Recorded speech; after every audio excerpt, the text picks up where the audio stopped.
은혜와 사랑이 충만하신 거룩하신 아버지 하나님 감사합니다. 귀한 은혜와 사랑으로 하나님의 말씀을 배울 수 있고 또 들을 수 있고 깨달을 수 있는 지혜와 마음을 허락해 주심에 진심으로 감사를 드립니다.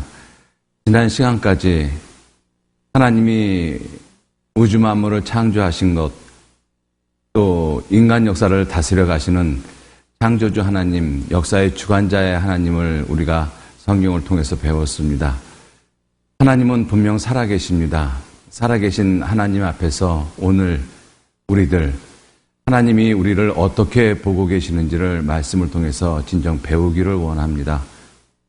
우리의 높아진 마음, 더욱 겸손한 모습으로 인도해 주시고 하나님의 진리의 말씀만 붙잡고 내 자신의 모습, 내 자신의 운명이 어떠한 것인지를 말씀을 통해서 분명히 깨달아 알 수 있는 그러한 귀한 시간으로 인도해 주시고 이끌어 주옵소서.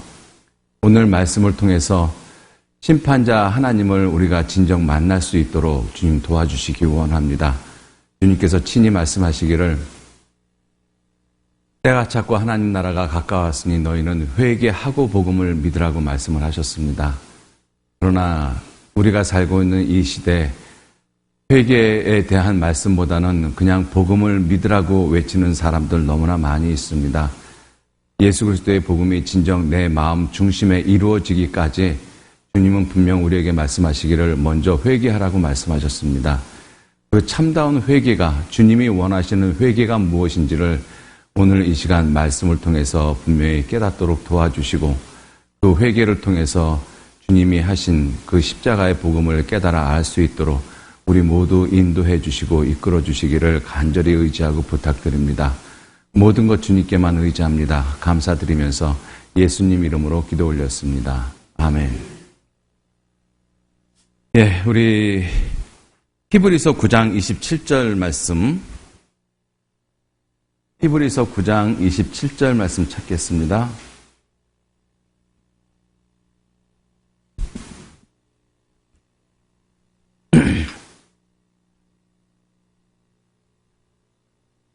예, 찾으셨으면 히브리서 9장 27절 말씀 같이 읽도록 하겠습니다. 한번 죽는 것은 사람에게 정하신 것이요 그 후에는 심판이 있으리니. 예, 오늘은 이 말씀의 주제가 심판에 대해서 말씀을 드리고자 합니다. 이 말씀에 앞서서 우리가 꼭 먼저 한번 암송해야 되는 말씀 하나 있죠? 요한복음 5장 39절 말씀 굉장히 친숙하시죠? 예, 같이 한번 읽어보실까요? 너희가 성경에서 영생을 얻는 줄 생각하고 성경을 상고하거니와 이 성경이 곧 내게 대하여 증거하는 것이로다. 예, 우리가 성경을 이렇게 매일매일 배우는 가장 중요한 이유는 영원한 생명이 있습니다. 우리에게 죽음이 있듯이 영원한 생명이 분명히 있습니다. 그 영원한 생명을 얻기 위해서 우리가 성경을 배우고 이 성경 전체는 바로 하나님의 그 아들, 하나님께서 보내신 예수 그리스도에 대해서 증거하고 있습니다. 자, 그 말씀을 통해서 우리는 월요일서부터 어제 수요일까지 하나님에 대해서 쭉 성경을 배웠습니다. 성경이 하나님 말씀이라고 하셨고 우리가 그 성경에서 하나님을 만날 때 제일 먼저 만나지는 하나님이 창조주 하나님이라고 말씀을 드렸어요. 그래서 하나님께서 우주 만물을 창조하시고 우리 모든 사람을 창조하셨다라는 것을 우리는 첫날 그리고 둘째 날 이 전반 부분에 그렇게 창조의 하나님에 대해서 말씀을 배웠고요. 그리고 어저께까지는 인간 역사를 친히 다스리고 섭리해 가시는 역사의 주관자의 하나님에 대해서 배웠습니다. 그래서 하나님은 이스라엘 민족의 역사를 미리 기록을 해 놓으셨어요. 성경에. 우리는 그것을 신학적으로 예언이라고 이야기를 합니다. 그리고 그 예언이 역사를 통해서 시간을 통해서 분명히 성취되어졌음을 우리는 확인을 했습니다. 그것을 통해서 우리가 알 수 있는 것이 무엇이냐면 하나님은 살아계시는 하나님이시라는 것입니다. 그래서 우리가 성경을 배우면서 정말 꼭 깨달아야 될 것이 무엇이냐면 하나님 계시다라는 것 중요하지만 더욱더 중요한 것이 하나님 살아계시다라는 것입니다. 하나님은 이 순간에도 살아계셔요. 자, 오늘은 그 살아계시는 하나님께서 왜 나의 모든 사람의 심판자가 되시는가? 그러니까 오늘은 지난 시간까지는 창조주 하나님을 만났고 역사의 주관자 하나님을 만나셨지만 오늘은 꼭 누구를 만나셔야 되는가 하면 심판자 하나님을 만나셔야 돼요. 하나님이 내게 구원자이고 아버지가 되기 이전에 내가 반드시 만나야 될 하나님이 누구시냐면 심판자 하나님이십니다. 왜냐하면 우리 모두는 죄인이기 때문에 그래요. 자, 그래서 오늘 읽은 이 말씀 화면에 보시면 한 번 죽는 것은 사람에게 어떻게 해요? 정하셨다. 정하셨다. 누가 정하셨을까요? 예, 하나님이 정하셨어요. 그죠? 자, 그러면 왜 사람이 죽는 것을 왜 정하셨을까요? 하나님이 사람을 창세기 1장 우리가 배웠잖아요. 창세기 1장 20절에 하나님이 자기 형상, 자기 모양대로 사람을 만들었다라고 말씀하고 계십니다. 자, 그렇게 만든 사람을 왜 죽을 수밖에 없는 모습으로 정하셨어요? 예, 죄 때문에 그렇습니다. 그래서 오늘 말씀에 가장 중요한 이 토픽이 죄입니다. 죄. 죄 때문에 심판을 하시는 거거든요. 그래서 한 번 죽는 것은 사람에게 정하신 것이요. 그 후에는 뭐가 있다고요? 심판이 있으리니. 자, 그래서 하나님이 사람을 사랑의 짝으로 만들어 놓으셨는데 그 사랑의 짝으로 지음을 받은 사람이 하나님 말씀에 불순종함으로 말미암아 죄인이 되어버렸어요. 그래서 하나님은 죄가 있으면 하나님은 반드시 그 사람을 심판할 수밖에 없습니다. 원래 하나님이 자기 형상, 자기 모양대로 하나님이 영이시기 때문에 영적인 존재로 사람을 만들었습니다. 그래서 사람은 사실은 하나님과 같이 영원히 살 수 있는 존재로 만들어 놓으신 거예요. 그래야지만 하나님과 영원한 사랑의 짝이 되어지잖아요. 자, 그런데 하나님이 사람을 죽을 수밖에 없는 운명으로 정하신 것은 분명 죄 때문에 그렇습니다. 죄가 어떤 역할을 하는가 하면 죄는 나누는 역할을 해요. 우리가 일반적으로 우리는 죽음에 대해서 생각을 하면 죽으면 끝이다 이렇게 생각을 하거든요. 그게 이제 일반적인 생각입니다. 왜냐하면 죽음 다음에 천국에 있는지 지옥에 있는지 가본 사람이 없거든요. 어떤 사람은 갔다 왔다라고 이야기를 하지만 분명히 그러나 성경에서는 분명히 말씀하시기를 죽음 이후에 또 다른 세계가 성경은 분명히 있다라고 말씀하시고 그리고 사람 인생 앞에 하나님이 두 길을 두셨다라고 말씀하셨어요. 생명의 길, 사망의 길, 복 받는 길, 저주 받는 길. 그걸 간단하게 말씀을 드리면 천국 가는 길, 지옥 가는 길, 이 두 길이 분명히 있다라고 말씀을 하셨습니다. 그래서 하나님은 살기 위해서 생명을 택하라고 말씀을 하셨어요. 자, 이 죄는 이 나누는 역할을 하는데 이사야서 59장 2절 말씀에 보시면 오직 너희 죄악이 너희와 너희 하나님 사이를 어떻게 했다고요? 사이를 내었다. 그죠? 하나님이 계시면 하나님과 사람 사이를 이렇게 나눠 놓는 역할을 갖다가 무엇이 하는가 하면 죄가 합니다. 죄가. 그죠? 자, 그러면 이 하나님은 어떠한 분이시냐? 이 하나님은 생명의 근원이셔요. 생명 그 자체이십니다. 그죠? 그래서 시편 36편 9절 말씀에 대저 생명의 원천이 주께 있사오니 그 생명의 원천, 생명의 근본되는 그 하나님으로부터 떠나니까 죽음은 자연적으로 찾아올 수밖에 없는 거예요. 우리가 사람들이 이렇게 생각을 합니다. 하나님이 왜 악인을 만들었을까? 그리고 왜 죄를 만들었을까? 왜 그런 사탄이나 마귀를 왜 만들었을까? 라고 많이들 질문을 합니다. 그런데 우리가 성경을 공부하다가 보면 하나님은 죄를 만들지 않고 악을 만들지 않고 사탄을 만들지 않으셨어요. 이게 무슨 뜻이냐면 여기 지금 불이 켜져 있잖아요. 이 빛을 창조하신 분은 어둠을 굳이 만들지 않아도 돼요. 왜 그러냐면 이 빛이 없는 것이 어둠이잖아요. 그죠? 그러니까 어둠을 굳이 안 만드셔도 돼요. 하나님은 지극히 선하다라고 말씀하셨거든요. 에스라 3장 11절 말씀해 보시면 주는 지선하심으로 지극히 선하시다. 절대 선이십니다. 그리고 완전한 빛이시거든요. 그에게는 어둠이 조금도 없느니라. 그래서 대저 생명의 원천이 주께 있사오니 생명 자체가 하나님이셔요. 그 생명을 떠나는 것이 무엇이겠어요? 죽음이에요. 그럼 그 생명의 원천 되시는 하나님을 떠나게 만드는 것이 무엇이냐? 그것이 바로 죄라는 것입니다. 그래서 죽음이라는 것이 분리를 의미하는 것이거든요.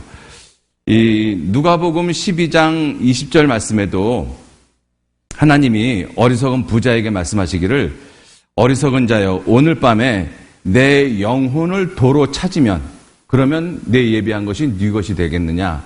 내 영혼을 도로 찾는다는 것이 이게 뭐예요? 이게 죽음이거든요. 너 오늘 밤에 죽으면 네가 세상에서 예비한 모든 것이 누구 것이 되겠느냐.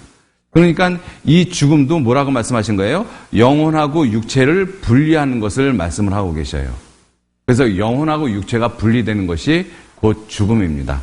야고보서 2장 26절에도 영혼 없는 몸이 죽은 것 같이, 영혼 없는 몸이 죽은 것 같다. 즉 분리를 말씀을 하고 있잖아요. 그죠?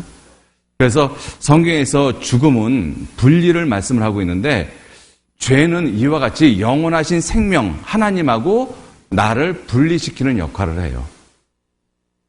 자, 그러한 일이 그러한 죄가 어디서부터 시작이 되어졌는가 하면 죄를 제일 처음 지은 하나님 앞에서 죄를 제일 처음 지은 존재는 사람이 아니에요. 사람이 아니고 사람을 만들기 전에 하나님이 천사 세계를 만드셨거든요. 그 천사의 수가 천천히요 만만이라고 말씀을 하셨는데 그 천사 중에서 가장 아름답게 지음을 받은 천사가 루시퍼라는 천사입니다. 영어로는 루시퍼로 되어 있고요. 우리나라 말에는 계명성이라고 되어 있어요. 아침의 아들 너 계명성. 그러니까 이 새벽녘의 계명성이 굉장히 밝게 빛나거든요. 그래서 너 아침의 아들 계명성이요. 영어로는 뭐라고 되어 있는가 하면 루시퍼로 되어 있어요. 이 루시퍼라는 그 자체가 이게 빛을 의미하거든요. 그러니까 굉장히 아름답게 창조되어졌다는 것을 우리가 알 수가 있죠. 그 루시퍼에게 하시는 말씀이 네가 어찌 그리 하늘에서 떨어졌으며 너 열국을 세상을 엎은 자여 어찌 그리 땅에 찍혔는고. 내가 루시퍼한테 하시는 말씀이죠. 네 마음에 이르기를 내가 하늘에 올라 하나님의 묵별 위에 나의 보좌를 높이리라. 이게 죄의 시작이에요. 내가 북극 지폐의 산 위에 좌정하리라. 이게 죄의 시작이거든요. 그리고 가장 높은 구름에 올라 지극히 높은 자와 비기리라 하도다. 이게 죄의 시작입니다. 피조물이 창조주가 되겠다라는 것이에요. 이것을 아주 쉬운 말로 표현하면 그것이 교만이거든요. 그래서 하나님은 교만한 자를 물리치신다라고 말씀을 하고 계셔요. 성경을 통해서 읽어보면은 하나님이 교만한 자를 가장 싫어하십니다. 그럼 반대로 하나님이 가장 좋아하시는 분이 누구겠어요? 예, 겸손한 자. 그죠? 그래서 예수님은 겸손해서 멍에 매는 낙이 새끼를 탔다라고 말씀을 하고 계시잖아요. 자, 이것이 죄의 시작이거든요. 죄가 시작된 것이 바로 인간의 역사가 시작이 되기 전에 하나님이 천사를 만들었는데 이 천사가 지극히 높은 자와 내가 비기겠다.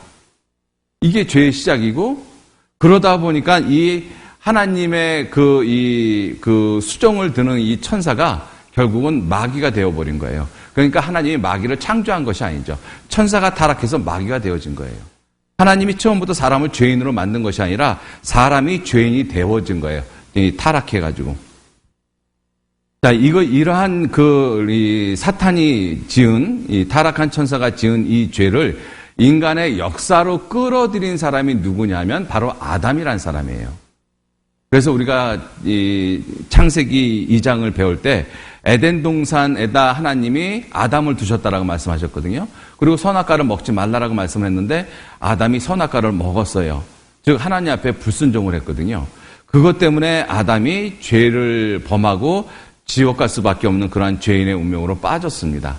자, 그래서 인간 세상에 이 루시퍼가 지은 죄, 사탄이 지은 죄를 인간의 역사 가운데, 인간의 세상 가운데로 끌어들이는 장본인이 누구냐면 바로 아담이에요. 그래서 로마서 5장 12절 말씀에 이러므로 한 사람으로 말미암아, 바로 아담이죠. 아담으로 말미암아 무엇이 들어왔다고요? 죄가 세상에 들어오고, 그죠? 그러니까 이 죄가 세상에 들어왔다라는 이 표현을 보면 아담이 죄를 지었다라고 표현을 하고 계시지 않잖아요. 어디인지 모르지만 죄가 있었어요. 그 죄를 이 세상 가운데로 끌어들인 사람이 누구냐? 바로 그게 아담이라는 것입니다. 그죠? 자, 그리고 그 죄로 말미암아 무엇이 왔다고요? 사망이 왔어요. 그러니까 죄가 없으면 사망이 없다라는 뜻이에요. 그죠? 죄가 있기 때문에 사람이 죽어요. 그래서 하나님이 사람을 한 번 죽는 것은 사람에게 정하신 것이요. 왜 사람에게 죽음을 정하셨는가 하면 이 죄 때문에 그렇습니다. 죄는 반드시 죽게끔 만들어요. 이 죽음이 뭐예요? 영원한 생명이신 하나님하고 분리가 되는 것이 죽음이거든요. 그러니까 이 죄를 세상에 들어왔기 때문에 그 죄로 말미암아 영원하신 생명하고 나하고 분리를 시켜놨어요. 그게 바로 죽음이라는 것입니다. 그래서 한 번 죽는 것은 사람에게 정하신 것이요. 그리고 죽으면 끝이 아니라 그 이후에는 그 죄에 대한 심판을 하나님이 반드시 하신다라고 말씀하셨어요. 그죠? 그래서 한 번 죽는 것은 사람에게 정하신 것이요. 그 후에는 심판이 있으리니. 자, 그래서 이 죄에 대한 이 개념이 무엇이냐면, 죄에 대한 개념이 예레미야 2장 19절 말씀해 보시면, 내 악이 너를 징계하겠고 내 패역이 너를 책할 것이라. 그런즉 내 하나님 여호와를 버림과 내 속에 나를 경외함이 없는 것이 악이요 고통인 줄 알라. 주 만군의 여호와의 말이니라. 하나님을 버린 것, 하나님을 경외하지 못하는 것, 그것이 악이라고 말씀을 하셨어요. 그것이 바로 죄라고 말씀하셨습니다. 이것을 좀 더 쉽게 표현하셨는데 13절 말씀해 보시면, 내 백성이 두 가지의 악을 행하였나니 첫 번째 곧 생수의 근원되는 하나님을 어떻게 해요? 버렸다라고 말씀하셨어요. 그죠? 그러니까 생명의 근원, 생수의 근원되는 하나님을 떠난 것이, 이것이 가장 근본적인 죄예요. 이 생수의 근본, 생명되는 하나님을 떠났기 때문에 여기서부터 이 떠난 이후에 사람이 간음죄도 짓고 살인죄도 짓고 도적질도 하고 욕도 하고 온갖 윤리 도덕적인 죄들이 다 파생이 되어진 거예요. 우리들은 어떻게 생각하는가 하면, 이러한 윤리 도덕적인 죄를 갖다가 지면은 죄인이고 이러한 죄를 안 지면 죄인이 아니라고 생각하는데, 성경은 전혀 그렇게 말씀하고 계시지 않습니다. 왜 사람들이 살인죄, 간음죄, 도적죄를, 온갖 이 악한 윤리 도덕적인 죄를 왜 짓느냐? 거룩하신 하나님, 생명의 근원, 생수의 근원되는 하나님을 떠났기 때문이다. 가장 근본된 의미가 있는 거예요. 그죠? 가장 근본된 그 죄의 의미가 무엇이냐면 하나님을 떠난 거예요. 하나님을 알지 못하는 것이 죄입니다. 그죠? 자, 그러한 죄를 갖다가 지은 사람이 바로 아담인데, 우리는 그 아담을 생각해 보면 하나 생각할 것이 있어요. 아담이 에덴 동산에서 죄를 졌는데, 그런데 왜 내가 죄인이지? 그죠? 아니, 아버지가 도둑질을 했어요. 그런데 동네 사람이 아들인 나한테 너 도둑놈, 그러면 기분 좋아요? 근데 사실은 그러한 모습이 있다라는 거예요. 그러한 법이 있다라면 굉장히 억울하고 잘못된 법이에요. 우리나라가 그러한 법을 가지고 있었어요. 혹시 연좌제라는 거 알고 계셔요? 6.25 때 이 인민군들이 쳐들어와가지고 인민군들이 죽인다고 하고 하니까 인민군에게 부역을 한 사람들이 있었어요. 그죠? 자기도 살고 자식들도 살리기 위해서 어쩔 수 없이 생명의 위협 앞에서 부역을 한 사람들이 있었습니다. 그런데 휴전이 되고 나서 이제 국군이 이제 이 남북한이 나눠졌잖아요. 그때 이제 남한에서 어떠한 법을 만들었는가 하면, 6.25 전쟁 때 인민군에게 부역을 한 집안의 자제들은 대한민국에서 대기업이나 공기업에 취직을 못하도록 막아버렸어요. 그게 연좌제입니다. 그래서 정말 능력 있는 사람들이, 제가 회사 다닐 때만 해도 그런 법이 있었어요. 그래서 정말 능력 있는 사람들이, 능력 있고 실력 있는 사람들이 회사 생활을 못했어요. 얼마나 억울해요? 제가 알기로는 그 법이 김영삼 대통령 때 없어졌던 걸로 생각을 해요. 문민정부 들어와서. 그죠? 굉장히 억울한 거예요. 자, 그런데 그와 같은 모습이 바로 성경에 있다라는 거예요. 아니, 에덴 동산에서 아담이 죄를 졌는데 왜 내가 죄인이냐 하는 거예요. 하나님한테 억울하죠. 그죠? 죄는 아담이 졌고 나는 세상에 태어나고 싶어서 태어난 것도 아니고 어쩌다 보니까 엄마 아빠 사랑 가운데서 내가 태어났는데 태어나고 보니까 죄인이라고 말씀하고 죄인이니까 죄를 지을 수밖에 없고 그런데 죽어서 심판을 받고 지옥에 보내요. 하나님이 모순입니다. 불합리한 거잖아요. 그죠? 자, 그래서 아담이 죄를 졌는데 왜 내가 죄인이냐? 우리 모든 사람이 왜 죄인이냐? 하나님은 아담 한 사람으로 말미암아 모든 사람이 죄인이 됐다라고 분명히 선언하고 계셔요. 그 이유가 무엇이냐 하는 거예요. 성경에 보시면 로마서 5장 19절 말씀에 보시면 한 사람이 순종치 아니함으로 많은 사람이 죄인 된 것 같이 분명히 말씀을 하고 계시죠. 이 한 사람이 바로 아담입니다. 아담 한 사람이 에덴 동산에서 순종하지 않았어요. 그래서 많은 사람이 죄인이 됐다. 성경은 분명히 이렇게 말씀을 하고 있잖아요. 분명히 우리가 세상 아까 말씀을 드린 그 연좌제라는 그 법을 놓고 봤었을 때 굉장히 모순된 거예요. 그럼 이 모순되어진 이러한 말씀들이 왜 성경에 있느냐? 더욱더 놀랍게는 아담 한 사람 때문에 왜 내가 죄인 취급을 받느냐 하는 거예요. 그죠? 자, 그게 이유가 무엇이냐 하면 이렇게 좀 설명을 드릴게요. 여기 보시면 아담이 갖고 있는 의미가 무엇이냐면 아담은 대표성을 갖고 있기 때문에 그래요. 대표성.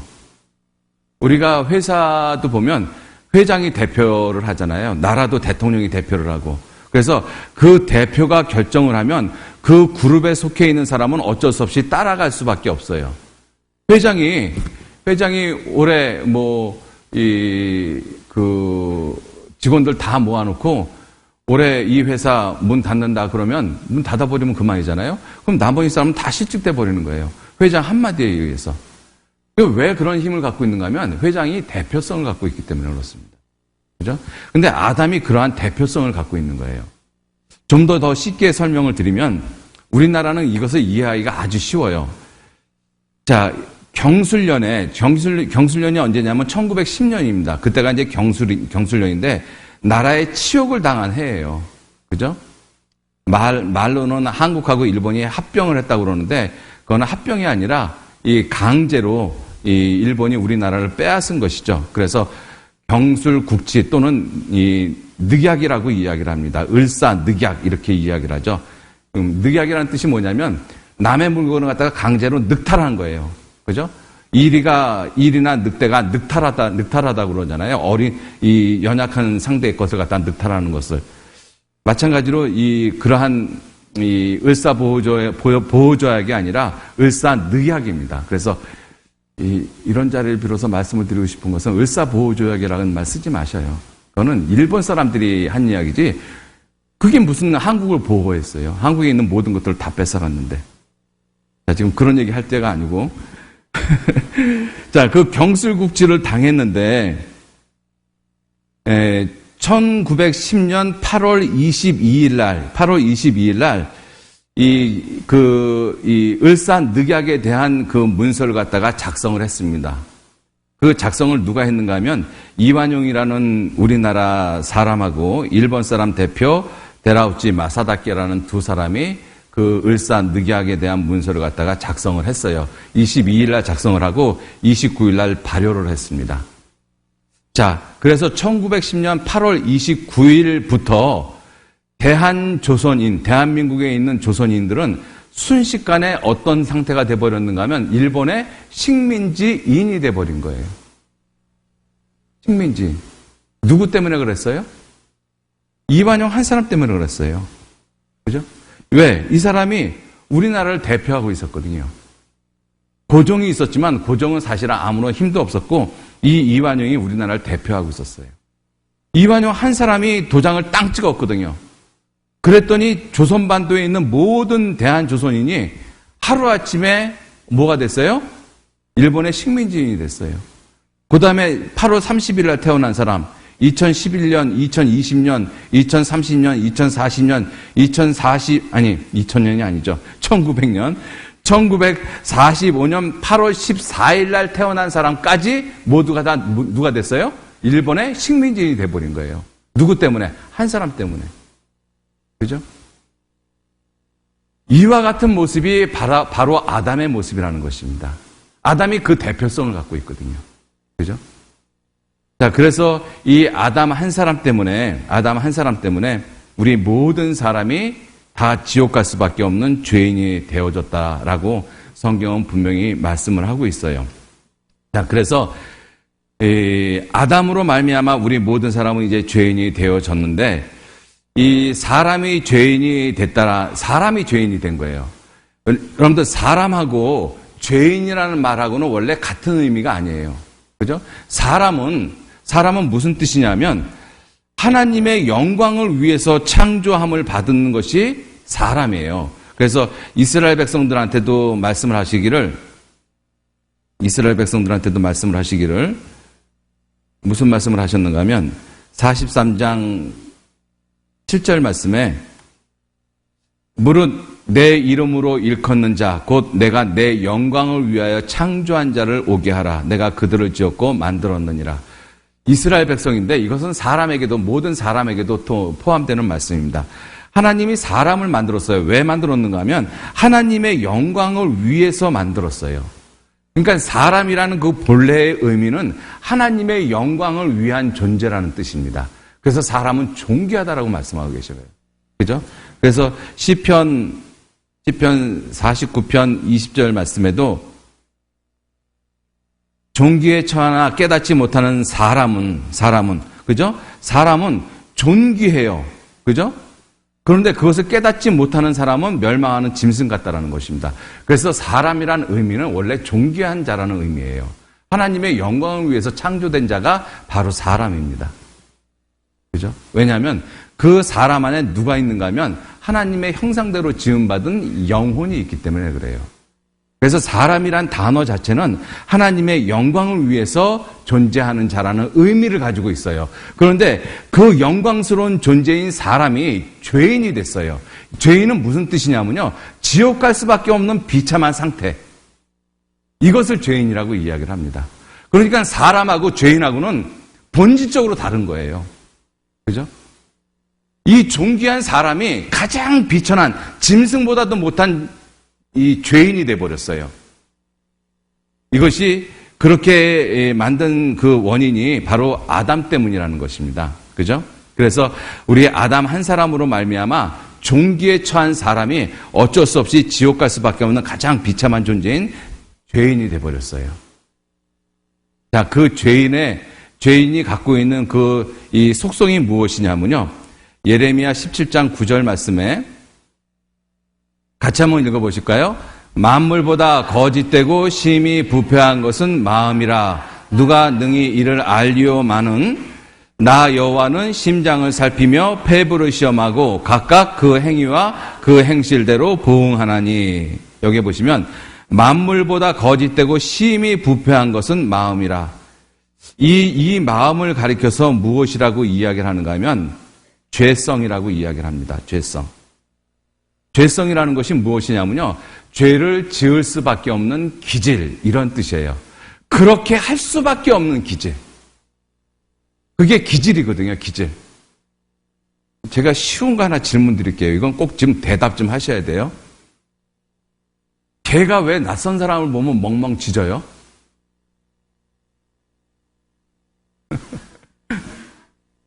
아니, 꼬끼요하고 울 수도 있잖아요. 야옹거릴 수도 있고. 근데 왜 개는 멍멍 짖어요? 개니까. 그게 기질이라는 거예요, 기질. 그죠? 사람이 왜 죄를 져요? 죄인이니까. 죄의 기질을 가지고 있어요. 그죠?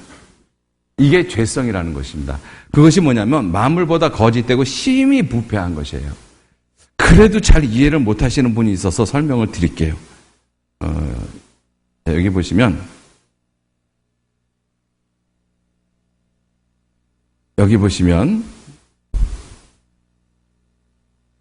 자, 이 나무가 혹시 무슨 나무인 줄 아시나요?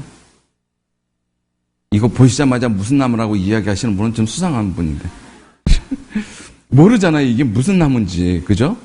자, 근데 자세히 가서 봤더니 모르겠어요. 무슨 나무인지. 그래서 더 자세히 가서 들여다봤더니 감이 하나 있네요. 이거 보면서 뭘 느껴요? 감나무구나. 그죠? 감이 하나 있어도 감나무고 감이 하나 없어도 감나무고. 그래서 좀 더 자세히 살펴봤더니 감이 2개 있네요. 요건 조금 더 감나무 같죠? 그죠? 그래서 조금 더 자세히 살펴봤더니 감이 많아요. 이건 진짜 감나무 같네요. 그죠? 그래서 조금 더 살펴봤더니 아주 많아요. 이건 진짜 감나무죠. 이게 무슨 뜻이겠어요? 감이 이렇게 많든 이 정도가 됐든 2개가 있든 1개가 있든 없든 나무는 감나무예요. 그죠? 여러분들 이 나무가 왜 감을 맺혀요? 감나무니까 그게 기질이라는 것입니다. 그게 기질이에요. 그죠? 이 감나무가 기분에 따라서 사과도 맺히고 딸기도 맺히고 여러 가지 다른 과일도 맺히면 얼마나 좋겠어요? 그런데 그렇게 절대로 못해요. 왜? 기질이기 때문에 그래요. 감나무는 감을 맺힐 수밖에 없어요. 이게 기질이라는 것입니다. 사람이 왜 죄를 져요?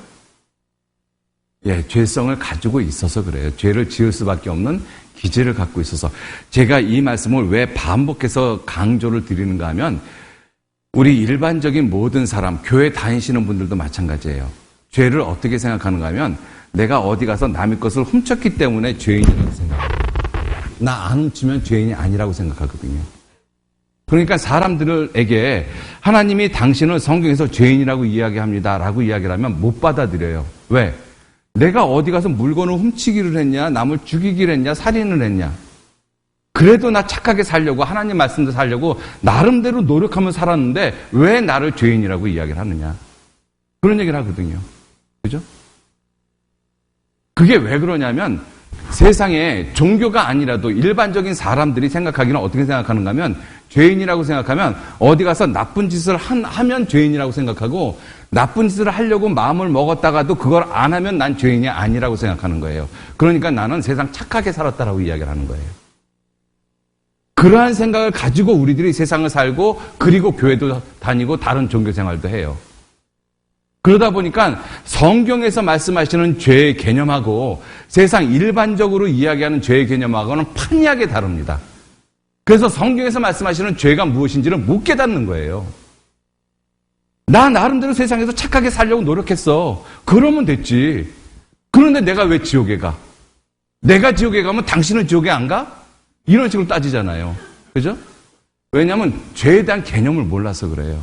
성경에서는 남의 것을 훔쳐서 죄인이 됐다라고 말씀하시는 것이 아니에요. 남의 것을 훔치려고 하는 이 생각, 이러한 행동, 이걸 내가 왜 하느냐 하는 거예요. 그 기질이 내게 있기 때문에 그래요. 죄를 지을 수밖에 없는 기질.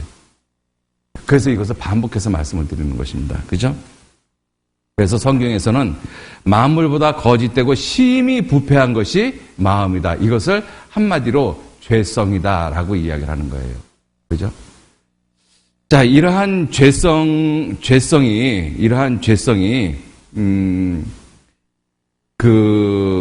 에베소서 4장에 보면 4장 18절에 보면 이러한 죄성을 아주 단적으로 쉽게 표현해 놓으셨어요. 어떻게 표현해 놓으셨는가 하면 저희 총명이 어두워지고 저희 가운데 있는 무지함과 저희 마음이 굳어짐으로 말미암아 하나님의 생명에서 떠나 있다. 이 상태가 죄인이란 뜻이에요. 하나님의 생명에서 떠나 있는 상태. 그죠? 자, 이렇게 하나님의 생명에서 떠나 있는 그 상태, 이러한 상태가 되다 보니까 하나님의 생명, 빛 가운데서 떠나 있어요. 그러니까 어두운 가운데 처할 수밖에 없잖아요. 그리고 죽음으로 갈 수밖에 없고. 그러니까 그 마음의 생각이 어떠한 모습이냐면 저희가 감각 없는 자 되었다라고 말씀하고 계셔요.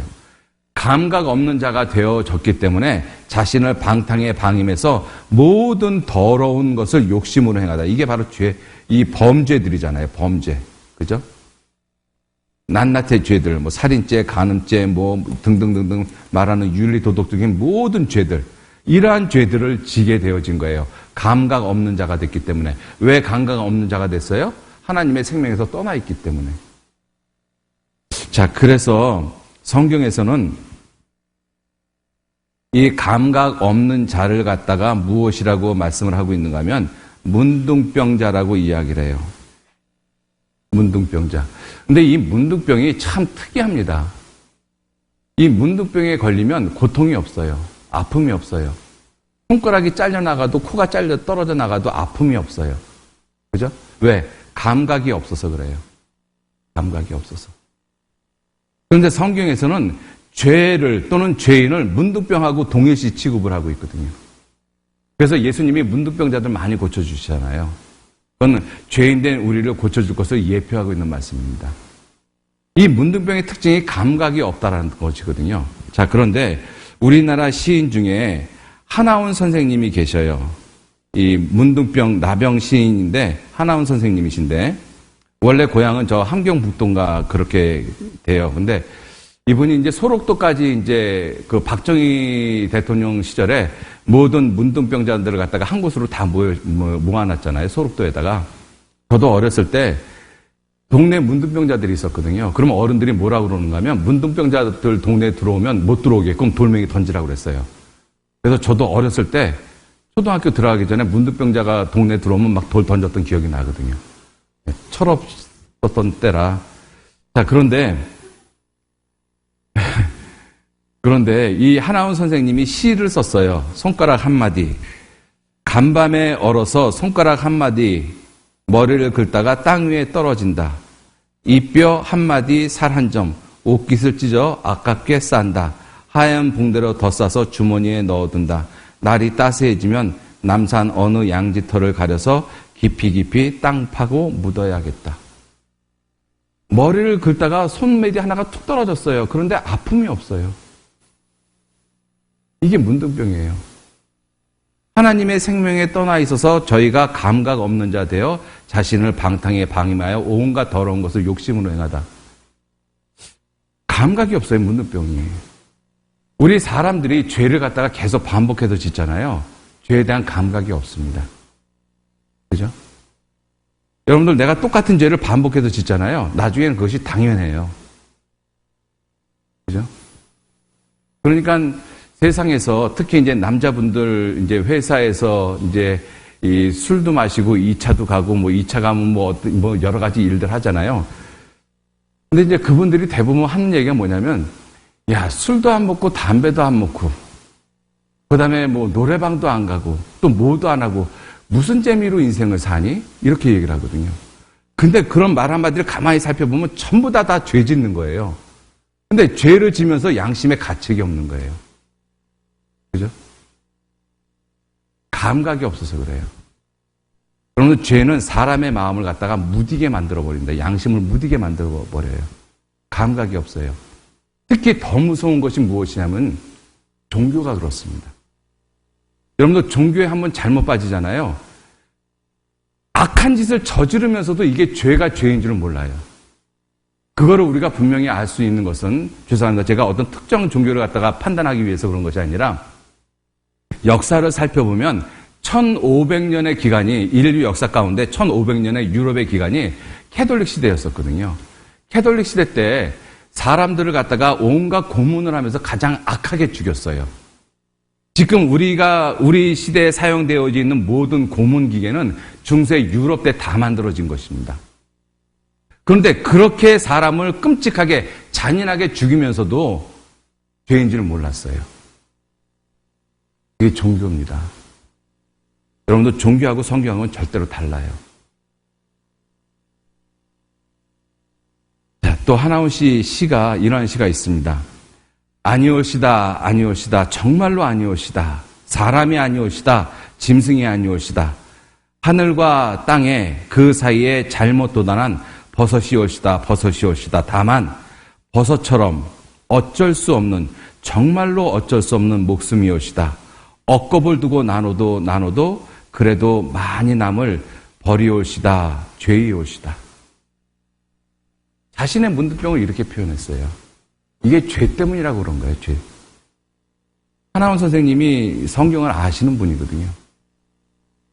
그죠? 죄 때문이에요. 근데 이게 누구 죄 때문이냐? 그 다음 시를 보면 이런 내용이 있어요. 향수라는 시인데 내 고향 함흥은 수수밭 있는 마을 누나가 시집갈 때 가마 타고 그 길로 갔다. 내 고향 함흥은 능금이 빨간 마을 누나가 수주보할 때 수수밭은 익어갔다. 나는 문둥이가 아니오시다. 아버지가 문둥이오시다. 어머니가 문둥이오시다. 나는 문둥이 새끼오시다. 그러나 정말은 문둥이가 아니오시다. 여러분들 이 말을 갖다가 가만히 생각해 보면 나는 정말 죄인이 아니잖아요. 그죠? 나는 죄인이 아니에요. 죄인의 새끼지. 아담의 자손이잖아요. 그죠? 내 아버지가 죄인인 거예요. 아담이 죄인이잖아요. 아담이. 하늘과 땅 사이에 꽃과 나비가 해와 별을 속인 사랑이 목숨이 된 것이옵시다. 세상은 이 목숨을 서러워서 사람인 나를 문둥이라 부릅니다.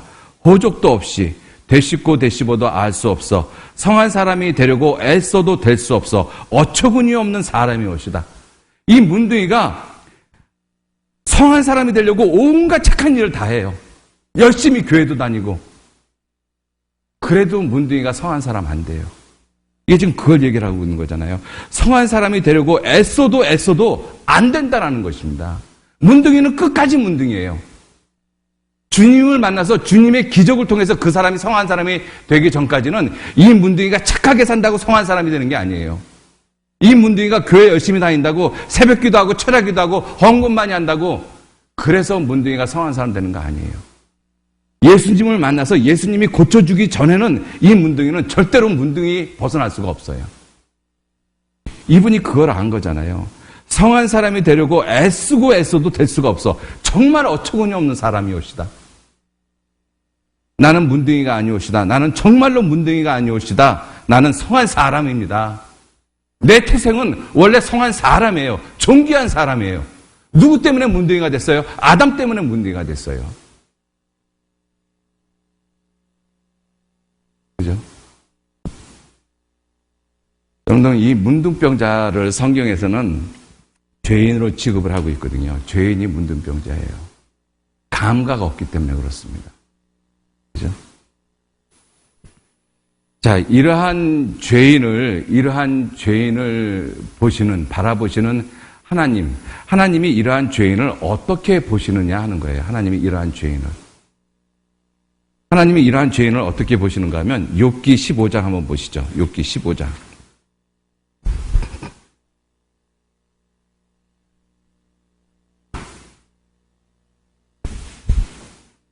욥기 15장.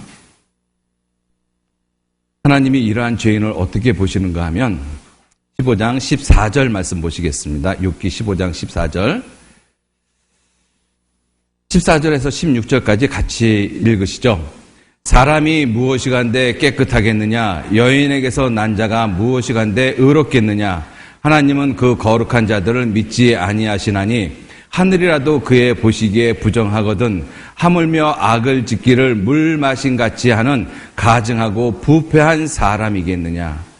사람이 무엇이간데 깨끗하겠느냐. 여인에게서 난 자. 모든 사람은 다 여인에게서 태어났잖아요. 그 사람이 뭐가 의롭겠느냐. 하나님은 그 거룩한 자들, 종교적으로 거룩한 사람들 많이 있거든요. 안 믿는다라고 말씀하셨어요. 왜? 하늘이라도 그의 보시기에 부정하거든. 그러한 눈을 갖고 보시는 그 하나님이 악을 짓기를 물 마신 같이 하는 가증하고 부패한 사람을 깨끗하게 보시겠느냐? 아니라는 것입니다. 25장 한번 보시죠. 25장.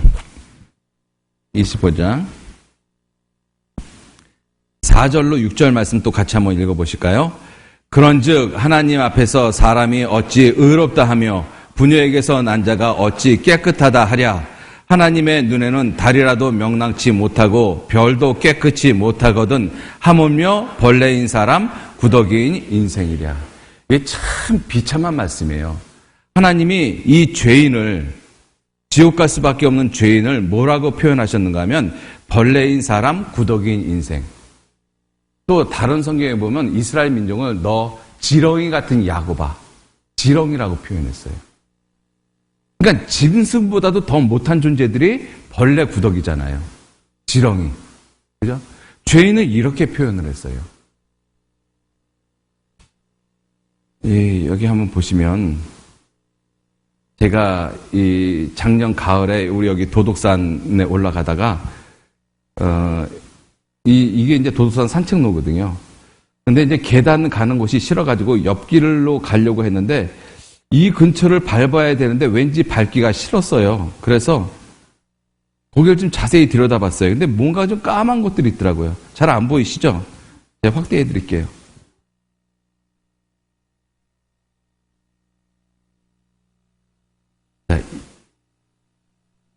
왠지 거기를 밟기가 싫은 거예요. 근데 보니까 이 벌레들이 한 마리가 아니라 수백 마리가 한꺼번에 뭉쳐 있어요. 여러분들, 이 양떼 같은 것들이, 병아리떼 같은 것들이 한꺼번에 뭉쳐 있으면 참 보기 좋잖아요. 그죠? 근데 이 벌레 구더기는 한꺼번에 뭉쳐 있으면 더 징그러워요. 그죠? 하나님이 사람을 볼 때 이렇게 보신다는 것입니다. 그죠? 하물며 벌레인 사람, 구더기인 인생이랴. 하나님이 우리를 그렇게 보셔요. 자, 그런데 35장에 보시면, 35장 또 보시죠. 35장 6절에 내가 범죄한들 하나님께 무슨 영향이 있겠으며 내 죄악이 관영한들 하나님께 무슨 관계가 있겠으며 내가 의로운들 하나님께 무엇을 드리겠으며 그가 내 손에서 무엇을 받으시겠느냐. 내 악은 너와 같은 사람이나 해야 할 따름이요 내 의는 인생이나 유익하게 할 뿐이니라. 자, 이러한 벌레 구더기 가운데서 이 벌레 하나가 다른 벌레보다는 좀 독특하고 깨끗해요. 그죠? 착한 일도 많이 하고. 이게 요 벌레가 사람한테 좀 착한 일을 많이 해요. 그게 사람한테 무슨 유익이 있겠느냐 하는 거예요. 그죠? 이 벌레가 좀 깨끗하게 착하게 바르게 살거든요. 이 구더기 세계에서. 너희 구더기 세계에서나 그것이 그 의미가 있지 이게 사람한테 무슨 의미가 있겠느냐. 사람은 여기 밟기조차도 싫어하잖아요. 그죠? 그게 죄인을 바라보시는 하나님의 마음이에요. 하나님의 모습이에요. 그죠? 자, 그런데 하나님은 죄인을 이와 같은 모습으로 보고 계시거든요. 이와 같은 모습으로 보고 계시는데 문제는 이 벌레와 구더기 같은 사람이 자기를 심판하시는 그 하나님을 어떻게 생각하고 어떻게 바라보고 있느냐 하는 거예요. 그죠? 하나님은 이렇게 벌레와 구더기 같은 모습으로 보고 계시는데 이 벌레와 구더기 같은 존재인 사람이 자기를 창조하시고 자기를 인도하고 또 자기 죄를 갖다가 심판하시는 그 심판주 하나님을 어떻게 바라보고 있느냐 하는 거죠. 어떻게 바라보고 있는가 하면요. 욥기 다음에 시편이 있습니다. 시편 한번 보시죠. 시편. 몇 장만 넘기시면 됩니다. 시편 10장 10장이죠. 10장이라고 하면 더 이해가 쉽죠.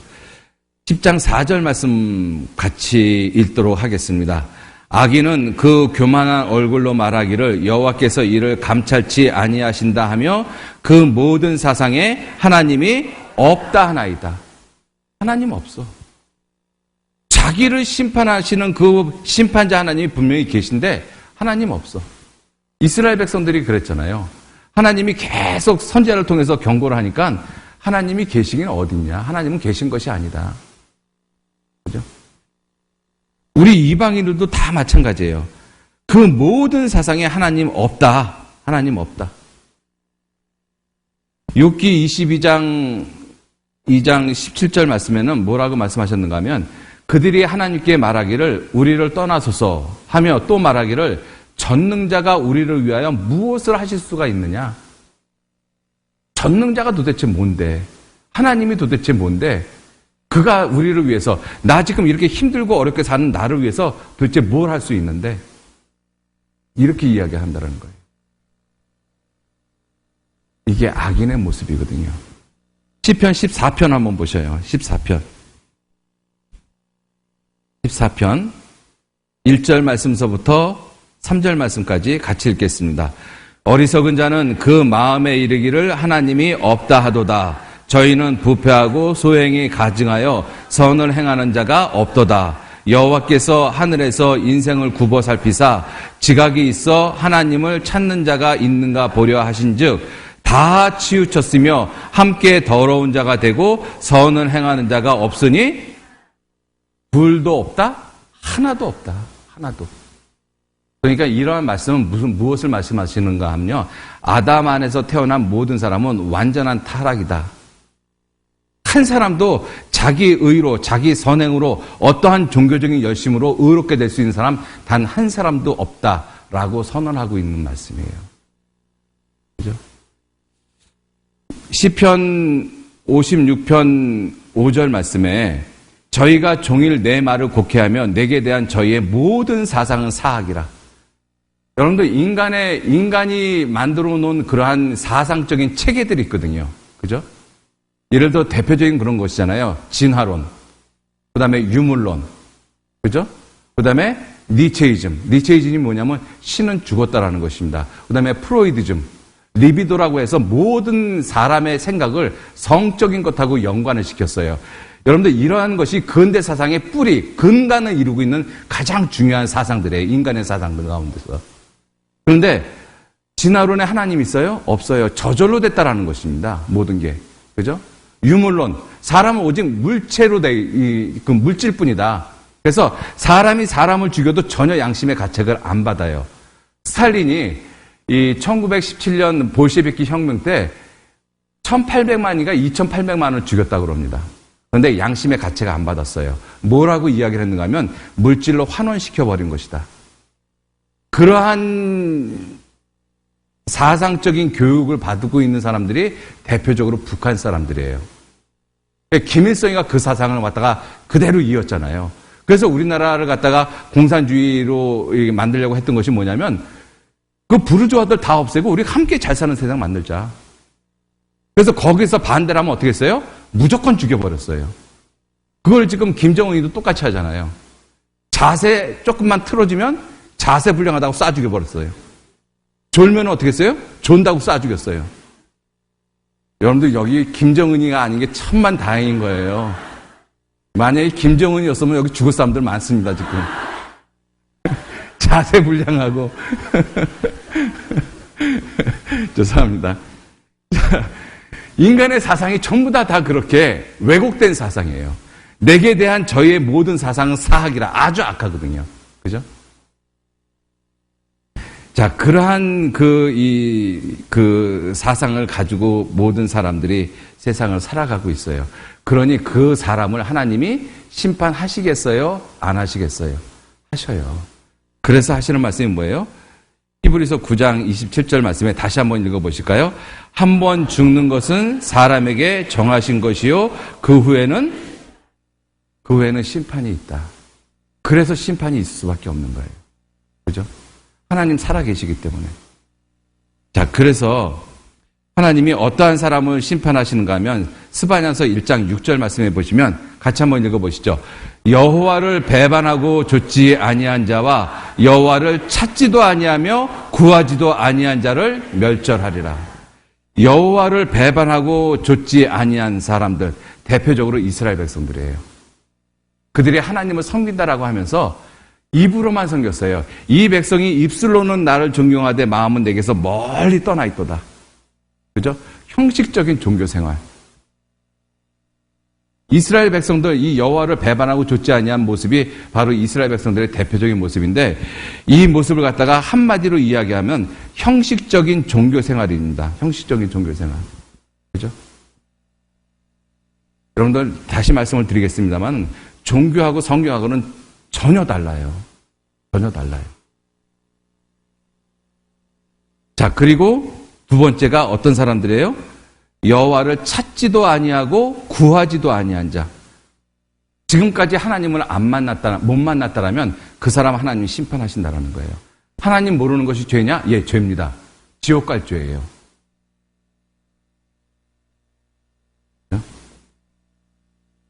자, 자, 그래서 요한계시록 21장 8절 말씀에 자, 같이 한번 읽어보시죠. 그러나 두려워하는 자들과 믿지 아니하는 자들과 흉악한 자들과 살인자들과 행음자들과 술객들과 우상 숭배자들과 모든 거짓말하는 자들은 불과 유황으로 타는 못에 참여하리니 이것이 둘째 사망이라. 자, 불과 유황으로 타는 못, 이게 지옥이죠. 이 지옥에 간다. 이것을 가리켜서 둘째 사망이라고 말씀하신 거예요. 참 이상한 표현이 있죠. 우리가 세상에서 이러한 표현 안 쓰죠. 아니, 죽으면 끝인데 뭘 첫째 사망이 있고 둘째 사망이 있느냐. 성경에는 첫째 사망이 있고 둘째 사망이 있다라고 말씀하셔요. 첫째 부활이 있고 둘째 부활이 있다라고 말씀하십니다. 첫째 사망이 무엇이냐면 육신과 죽음이 육신과 영혼이 분리되는 것이 첫째 사망이에요.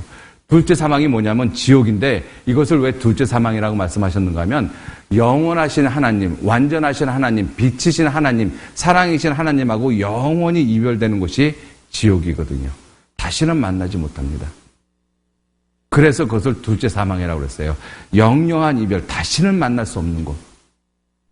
그죠? 자, 그런데 둘째 사망에 가는 사람들이 누구냐? 첫 번째, 두려워하는 자들. 누구를 두려워합니까? 하나님을 두려워하는 거예요. 우리가 하나님을 알지 못한 상태에서 내 마음대로 살 때는 하나님 안 두려워하거든요. 그런데 성경을 배우다 보면 하나님이 계신 걸 알아요. 그리고 오늘처럼 말씀은, 죄에 대한 말씀을 들여다 생각을 해보면, 아, 내가 하나님 앞에서 심판받을 지옥 갈 수밖에 없는 죄인이구나 라고 생각이 되어지면 심판자가 두려울 수밖에 없는 거예요. 여러분들, 우리가 세상에서도 죄를 져서 이 재판장 앞에 가면 재판장이 두렵습니까? 아니면 우습습니까? 두려워요. 왜? 자기를 재판하는 사람이거든요. 그러니까 하나님을 정말 심판자로 알면 두려울 수밖에 없는 거예요. 이 두려움을 가지셔야 되는 거예요. 이 두려움을. 그죠? 자, 그리고 두 번째, 믿지 아니하는 자들. 믿지 아니하는, 고의적으로 안 믿으려고 하는. 우리가 지금 짧은 시간이지만 3일 동안 성경을 배우면서 성경이 정말 하나님의 말씀이고 하나님이 살아계시다는 것을 전혀 부인할 수가 없어요. 왜? 증언과 성취함이 없으면 이는 여호와의 말씀하신 것이 아니라고 말씀하셨는데 증언과 성취함이 분명히 있잖아요. 그죠? 그걸 어떻게 부인을 합니까? 그거를 갖다가 굳이 안 믿으려고 하는 거, 그게 지옥 가는 죄예요. 그리고 흉악한 자들, 세상에서 정말 도덕적으로 윤리적으로 흉악한 사람들 있죠. 그냥 길 가는 사람 아무나 찔러 죽이고. 지금 우리 시대가 그런 사람들 많이 있잖아요. 그런 사람들 지옥 갑니다. 자, 그리고 살인자들 지옥 가요. 사람 죽인 사람들. 그런데 우리가 이 사람 죽인 사람들을 생각을 해보면 대부분의 사람들은, 혹시 여기 사람 죽이신 분 계셔요? 제가 너무 끔찍한 질문을 했죠. 대부분의 사람들은 자기 삶에서 뿐만 아니라 자기 주변에서, 자기가 살아가는 삶의 주변에서 사람을 죽인 살인자를 만나기도 쉽지가 않아요. 그러잖아요? 자, 그렇기 때문에 살인이라고 이야기를 하면 나하고는 거리가 먼 것처럼 느껴져요, 사람들이. 자, 그런데 성경에서 말씀하시는 살인의 의미가 무엇이냐면 요한일서 3장 15절 말씀해 보시면 그 형제를 미워하는 자마다 뭐 한다고요? 예, 살인하는 자니. 살인이 다른 게 살인이 아니라 미움이 살인이에요, 미움이. 자, 미워하는 것이 살인이면 나는 누구를 죽였는지 한번 생각해 보세요. 여러분들, 내가 미워하는 대상이 내가 한 번도 만나보지 않은 저 아프리카에 있는 사람, 시베리아에 있는 사람 미워합니까? 저 사람들은 왜 저렇게 뜨거운 데 살아? 저 미워 죽겠네? 이럽니까? 안 그러잖아요. 내가 미워하는 사람들이 다 누구예요? 내가 손을 뻗으면 닿을 수 있는 사람들이에요. 내 부모, 내 자식, 내 아내, 내 남편, 내 친구. 그죠? 다 손을 뻗으면 닿을 수 있는 사람들, 그 사람들 미워하지 내가 만나보지도 않은 사람을 미워하지 않는다는 거예요. 그러면 성경에 있는 것처럼 이 화면 잠깐 보셔요. 화면에 있는 대로 미워하는 자가 살인하는 자면 나는 누굴 죽였어요? 다 내가 손을 뻗으면 닿을 수 있는 사람 다 죽인 거예요. 내 부모도 죽이고 한 입을 덮고 자는 내 남편도 죽이고. 아마 미움이 살인이라고 하면 여자들이 아내하고 남편의 관계에서 남편이 아내를 죽이는 모습보다 아내가 남편을 죽이는 모습이 더 많을 거예요. 왜냐하면 인터뷰를 하는 것을 보면은요, 남편들은 보통 할아버지들이 그래요. 다시 태어나면 저 할머니하고 같이 살겠습니까? 그러면 아이 같이 살지. 지금까지 살아준 것만 해도 고마운데. 근데 할머니한테 물어보면은요, 다시는 안 만난대요. 다시는 저 왼수라고 그러고. 왜 얼마나 많이 죽였겠어요, 마음으로. 그죠? 자, 미워하는 것이 살인이라고 성경은 말씀을 하고 계셔요. 미움이 살인이다. 요한계시록 21장 8절 다시 보시면, 자, 그리고 행음자들, 이 음행하는 거 있잖아요. 여러분들, 이 음행죄가 정말 큰일입니다. 특히 우리 사회, 지금 우리나라뿐만 아니라 전 세계가 다 마찬가지예요. 하나님이 이 음행하는 자들은 특별하게 심판을 따로 하셔요. 살아있을 때 심판하십니다. 그래서 이 간음죄를 많이 지은 사람들은요, 살아있을 때 벌을 받아요. 온갖 지저분한 병 다 걸립니다. 그 대표적인 것 중에 하나가 에이즈예요. 에이즈가 뭐예요? 아이고 이제 다 살았다. 그죠? 자, 이 행음자들, 왜 간음하는 사람들을 갖다 하나님이 이렇게 미워하시는가 하면, 하나님이 사람에게 성을 주셨어요. 남자, 여자라는 성을 주셨어요. 그리고 그 남자, 여자가 서로 사랑을 함으로써 태어나는 것이 뭐냐면 새로운 생명이거든요. 그러니까 하나님이 사람에게 주신 선물 중에서 가장 아름다운 것, 가장 생명력 있는 것이 뭐냐면 성이거든요. 근데 인간이 죄를 짓고 타락함으로 말미암아 그 성을 자기 쾌락, 육체의 쾌락의 도구로 사용했어요. 그러니까 하나님이 가장 크게 심판하실 수밖에 없는 거예요. 그죠? 근데 우리 시대에 이 인터넷이라는 것 때문에 이게 아주 큰 문제예요. 이게. 제가 이번 수양회 때도 이 어떤 분하고 상담을 했는데, 그분이 꽤 오래 한 시간 이상 상담을 했는데, 자기 속에 있는 것을 이야기를 안 하고 딱 계속 빙빙 다른 이야기만 하더라고요. 그러다가 나중에 본심을 이야기를 해요. 그 내용이 뭐냐면, 내 나름대로 인터넷에서 이런 정보 저런 정보 그 레포트 쓸 것도 있어서 이렇게 조사를 하다가 보면 팝업 창들이 안 볼 수밖에 없는 그런 팝업 창들이 뜬다라는 거예요. 그럼 그걸 볼 때마다 고민을 한대요.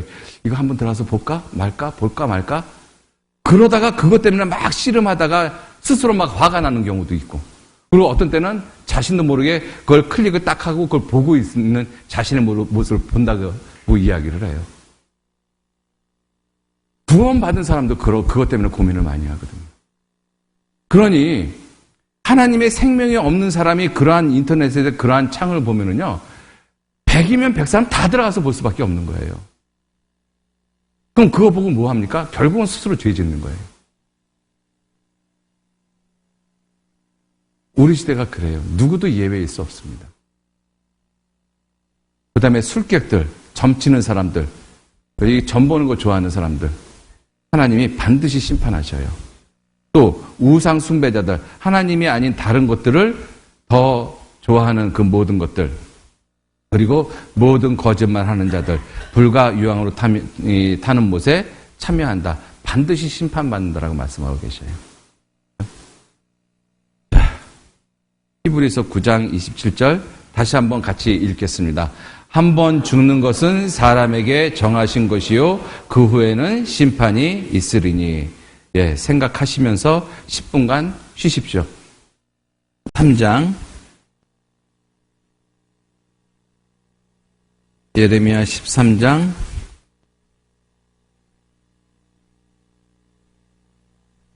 23절 말씀 찾겠습니다. 23절 예레미야 13장 23절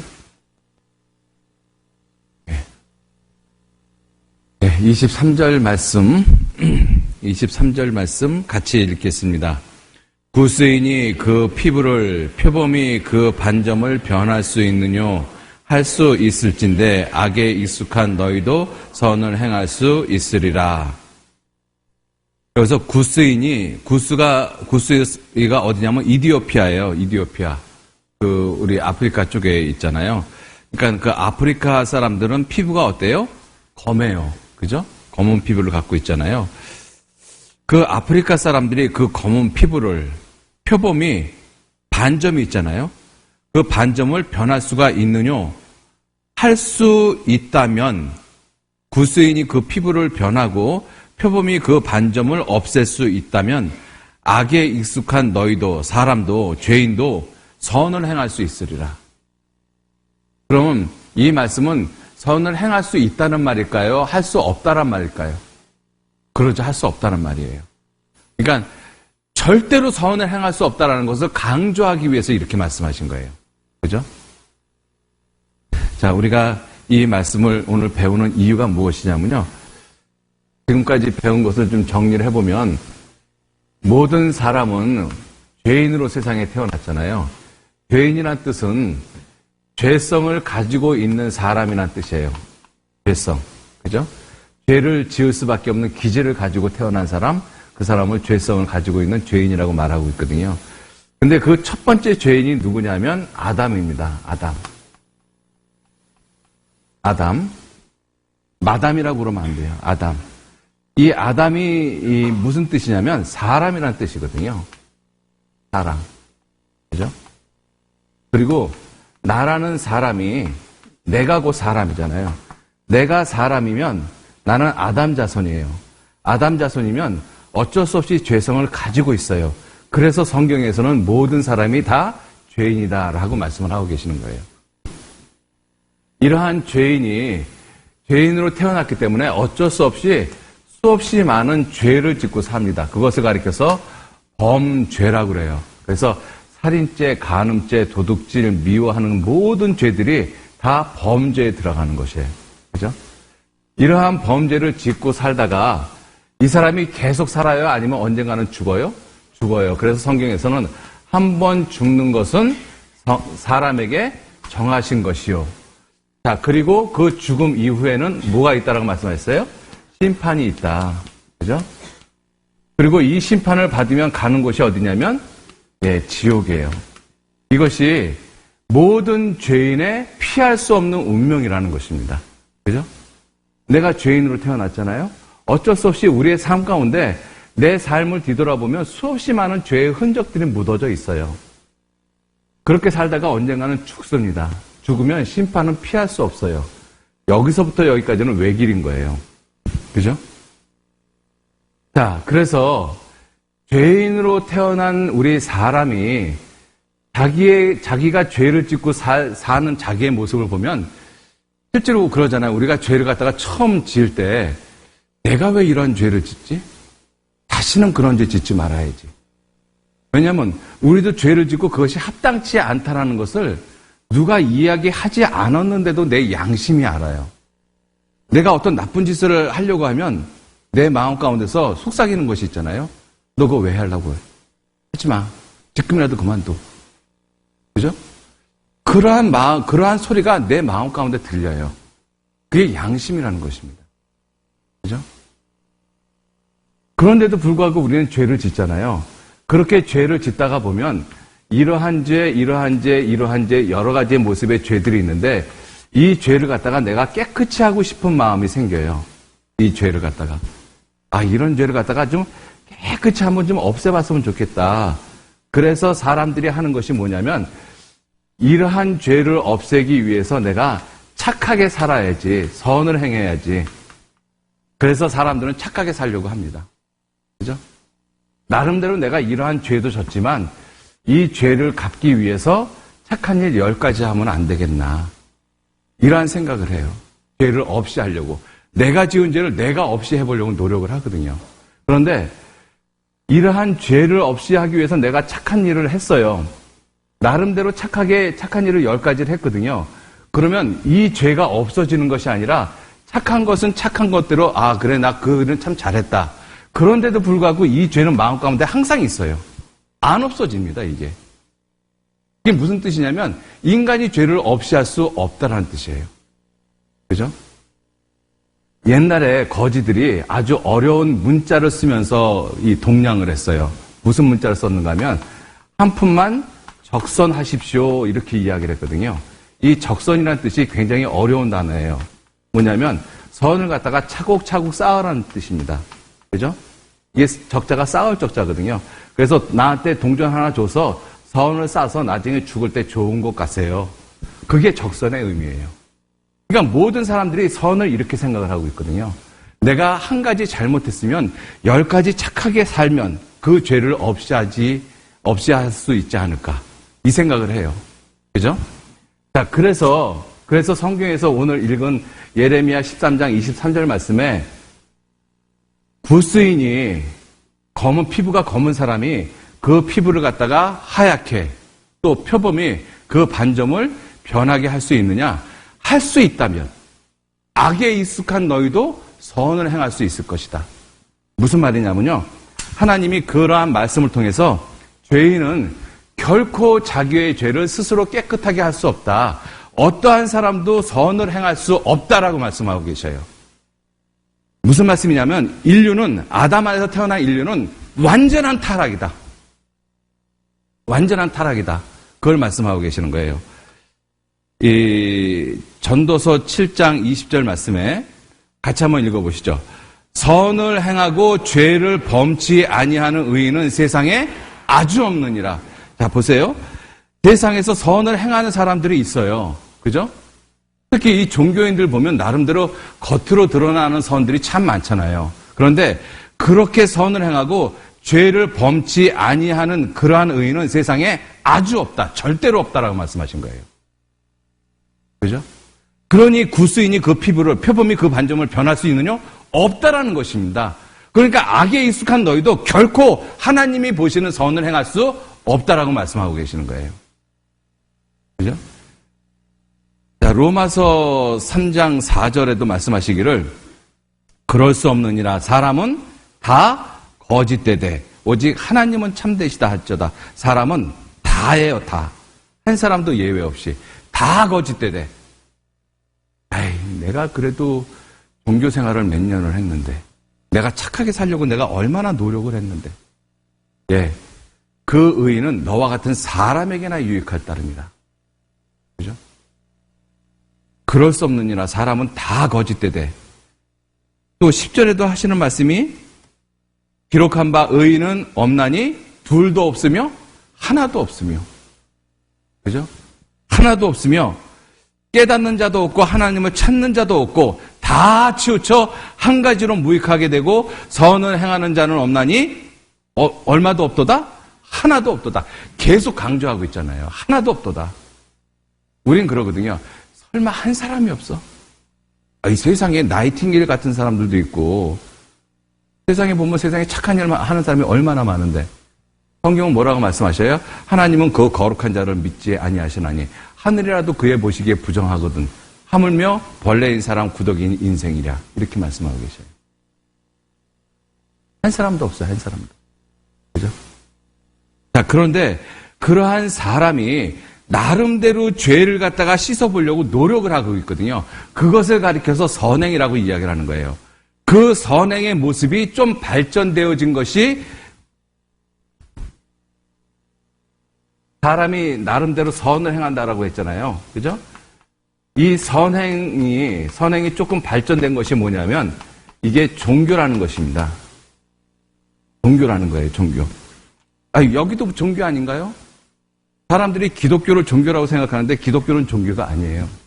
성경은 종교가 아닙니다. 요즘은 기독교가 종교화됐는지는 모르겠어요. 그런데 원래 성경은 또 예수님을 믿는다는 것은 그건 종교하고 전적으로 다릅니다. 그죠? 자, 왜 그것이 다른지를 좀 말씀을 좀 드리도록 하겠습니다. 마태복음 23장 한번 보시죠.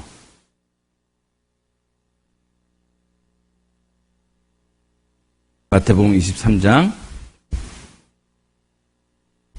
25절 말씀, 마태복음 23장 25절 제가 읽겠습니다. 화 있을진저 외식하는 서기관들과 바리새인들이여 잔과 대접에 겉은 깨끗하되 그 안에는 탐욕과 방탕으로 가득하게 하는도다. 소경된 바리새인아 너는 먼저 안을 깨끗이 하라. 그리하면 겉도 깨끗하리라. 자, 제가 동그라미 칠하는데 한번 쳐보셔요. 25절에 잔과 대접에 겉을 동그라미 한번 쳐보셔요. 그리고 그 안에다가 동그라미 한번 쳐보셔요. 그리고 26절에도 너는 먼저 안을 깨끗이 하라. 안에다 동그라미 쳐보시고 그리하면 겉도 깨끗하리라. 겉에다가 동그라미 한번 쳐보셔요. 자, 이 말씀이 무슨 말씀이냐면 화 있다라고 말씀하셨죠. 저주를 받는다라고 말씀하신 거예요. 외식하는 서기관들과 바리새인들. 이 서기관과 바리새인들은 종교인의 대표인들입니다. 서기관은 하나님의 말씀을 받아 기록하는 사람들이에요. 지금으로 이야기하면 신학자들, 신학박사라고 이야기할 수도 있어요. 그리고 바리새인들은 어떤 사람들이냐면 하나님의 말씀을 말씀대로 지키면서 살려고 하는 사람들이에요. 열심히 하는 종교인들이죠. 지금으로 이야기하면. 그죠? 그러니까 서기관과 바리새인들은 이건 대충 교회 다니는 썬데이 모닝 크리스찬이 아니고 정말 열심히 하는 그러한 종교인들을 가리키는 거예요. 자, 그런데 그러한 사람들, 예수님이 칭찬하신 것이 아니라 화가 있다. 왜? 외식이라고 말씀하고 있거든요. 그 왜 외식이라고 말씀하셨는가 하면 잔과 대접의 겉은 깨끗하다. 여러분들 종교의 첫 번째 특징이 무엇이냐면요. 종교의 첫 번째 특징이 겉을, 바깥을, 이것을 깨끗하게 만드는 거예요. 그죠? 겉을 깨끗하게 만드는 것이 종교입니다.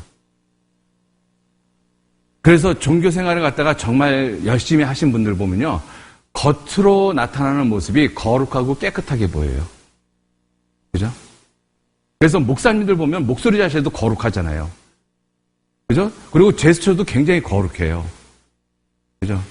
그러한 모습에 비하면 저는 목사하고 좀 거리가 먼 것 같아요. 겉을 깨끗하게 하는 것이 그게 종교의 모습이에요. 두 번째 모습이 무엇이냐면 겉은 깨끗한데 안에는 온갖 탐욕과 방탕으로 가득하게 한다라고 되어 있잖아요. 두 번째가 무엇이냐면 또 한번 읽어보시죠. 27절 화 있을 진저 외식하는 서기관과 바리새인들이여 회칠한 무덤 같으니 겉으로는 아름답게 보이나 그 안에는 죽은 사람의 뼈와 모든 더러운 것이 가득하도다. 여기도 겉과 안을 동그라미 한번 쳐보세요. 두 번째가 뭐냐면 겉은 아름답게 보인다. 그죠? 모든 종교 건축물을 보면은요, 굉장히 아름답습니다. 그죠? 우리나라도 보면 불교 사찰도 그렇잖아요. 뭐, 다른 캐톨릭 국가의 성당들도 가서 보면, 야, 정말 인간이 저걸 어떻게 만들었지? 종교심이 정말 대단하다 느끼잖아요. 그죠? 우리가 해외여행을 가서 보면, 전부 다 그 놀라운 건축물들, 몇백 년, 몇천 년 된 건축물들을 보잖아요. 다 종교 건물입니다. 그죠? 다 종교 건물이에요. 그러니까 그 종교는 겉을 아름답게 만드는 거예요. 겉을. 그죠? 그리고 세 번째가 뭐냐면 세 번째는 겉을 옳게 보이는 것이 종교입니다. 28절 이와 같이 너희도 겉으로는 사람에게 옳게 보이되 안으로는 외식과 불법이 가득하도다. 겉으로는 그럴듯하게 보여요. 옳게 보입니다. 그죠? 그러니까 사람들이 속는 거예요. 설마 저렇게 많은, 저렇게 깨끗하고 거룩한 그러한 사람들이 설마 틀리겠어? 그러니까 요즘 세대에 어떤 모습이 있는가 하면 사람들이 많이 모이는 곳은 옳다라고 생각을 하는 거예요. 그죠? 사람이 많이 모이는 곳. 하나님은 말씀하시기를 하나님이 저희의 다수를 기뻐하지 아니하셨으므로 그들이 광야에서 다 멸망했느니라. 이게 종교의 모습입니다. 종교. 이건 뭐예요? 결국은 종교가 선을 요구하잖아요. 사람들한테 착하게 살아라, 깨끗하게 살아라, 바르게 살아라, 옳게 살아라. 이걸 겉을 깨끗하게 하는 것으로 계속 사람들에게 요구를 하고 있어요. 그런데 안을 들여다보면, 종교라는 것 안을 들여다보면 온갖 더러운 것과 불법과 모든 것들이 가득하다라고 돼 있어요. 그러니까 외식이에요. 겉과 속이 다르잖아요. 그죠? 여러분들 지금 우리 시대에 다른 나라 볼 것 없이 우리 시대에 우리 대한민국에 있는 기독교만 살펴봐도 알아요.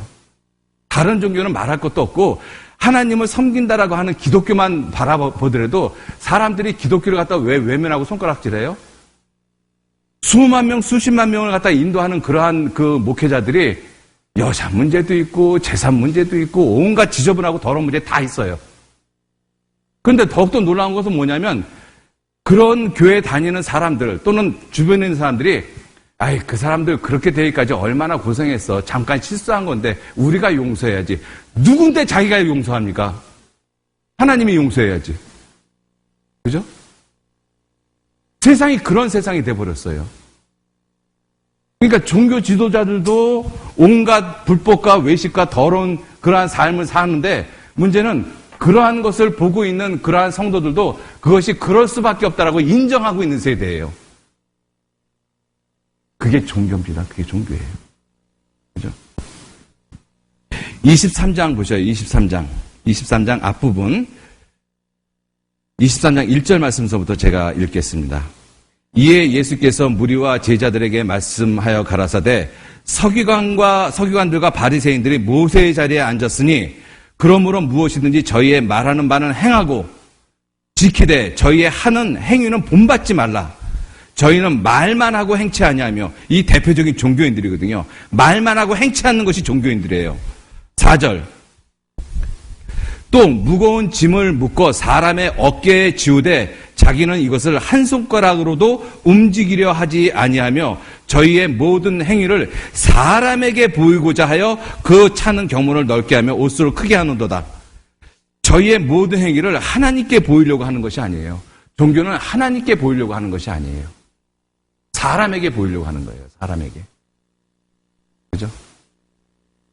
그러니까 이 종교가 사람들한테 마지막에는 무엇을 주는가 하면 끝없는 절망을 줘요.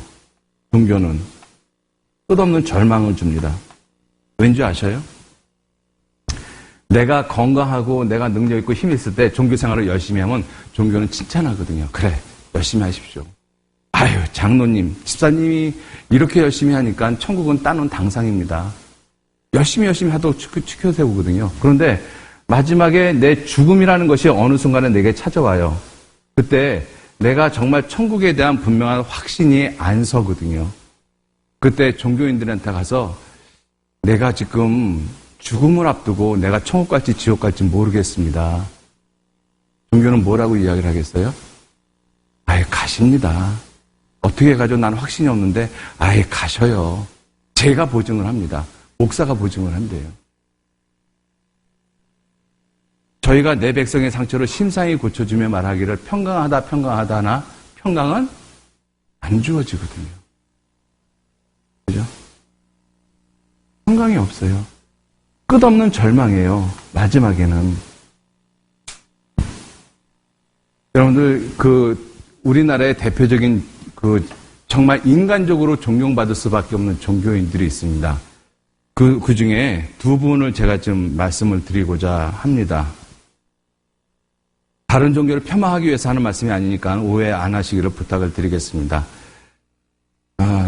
김수환 추기경님 얼마 전에 이제 타계를 하셨죠. 그분이 이제 자신의 인간적인 고뇌를 갖다가 담은 그러한 글을 갖다가 썼어요. 책을 썼습니다. 그런데 그 책 끝에 뭐라고 표현을 했는가 하면 이렇게 표현을 했어요. 김추기경은 이제는 늦었습니다. 너무 늦어. 그 같은 생각은 못하겠고 잘 죽었으면 합니다. 하나님 앞에 죄를 용서받고 그 품속에 평안히 잠들 수 있으면 이라고 이 책을 끝맺고 있다. 그럼 이분 하나님 앞에 죄 용서 받았어요? 못 받았어요? 그죠? 자, 그리고 또 한 분 있어요. 불교계의 거성이죠. 성철 스님. 제가 인간적으로는 존경하는 분입니다. 그분이 마지막 돌아가실 때 열반송을 남겨놓고 돌아가셨는데 생평기광 남욕은 내가 평생에 남녀의 무리를 속였다. 아니 이분은 사람 만나는 것이 죄라고 해가지고 10년 동안 불출수행을 했어요. 그죠? 그래서 박정희 대통령 당시에 해인사에 가서 두 번이나 박정희 대통령이 찾아갔는데 안 만나줬잖아요.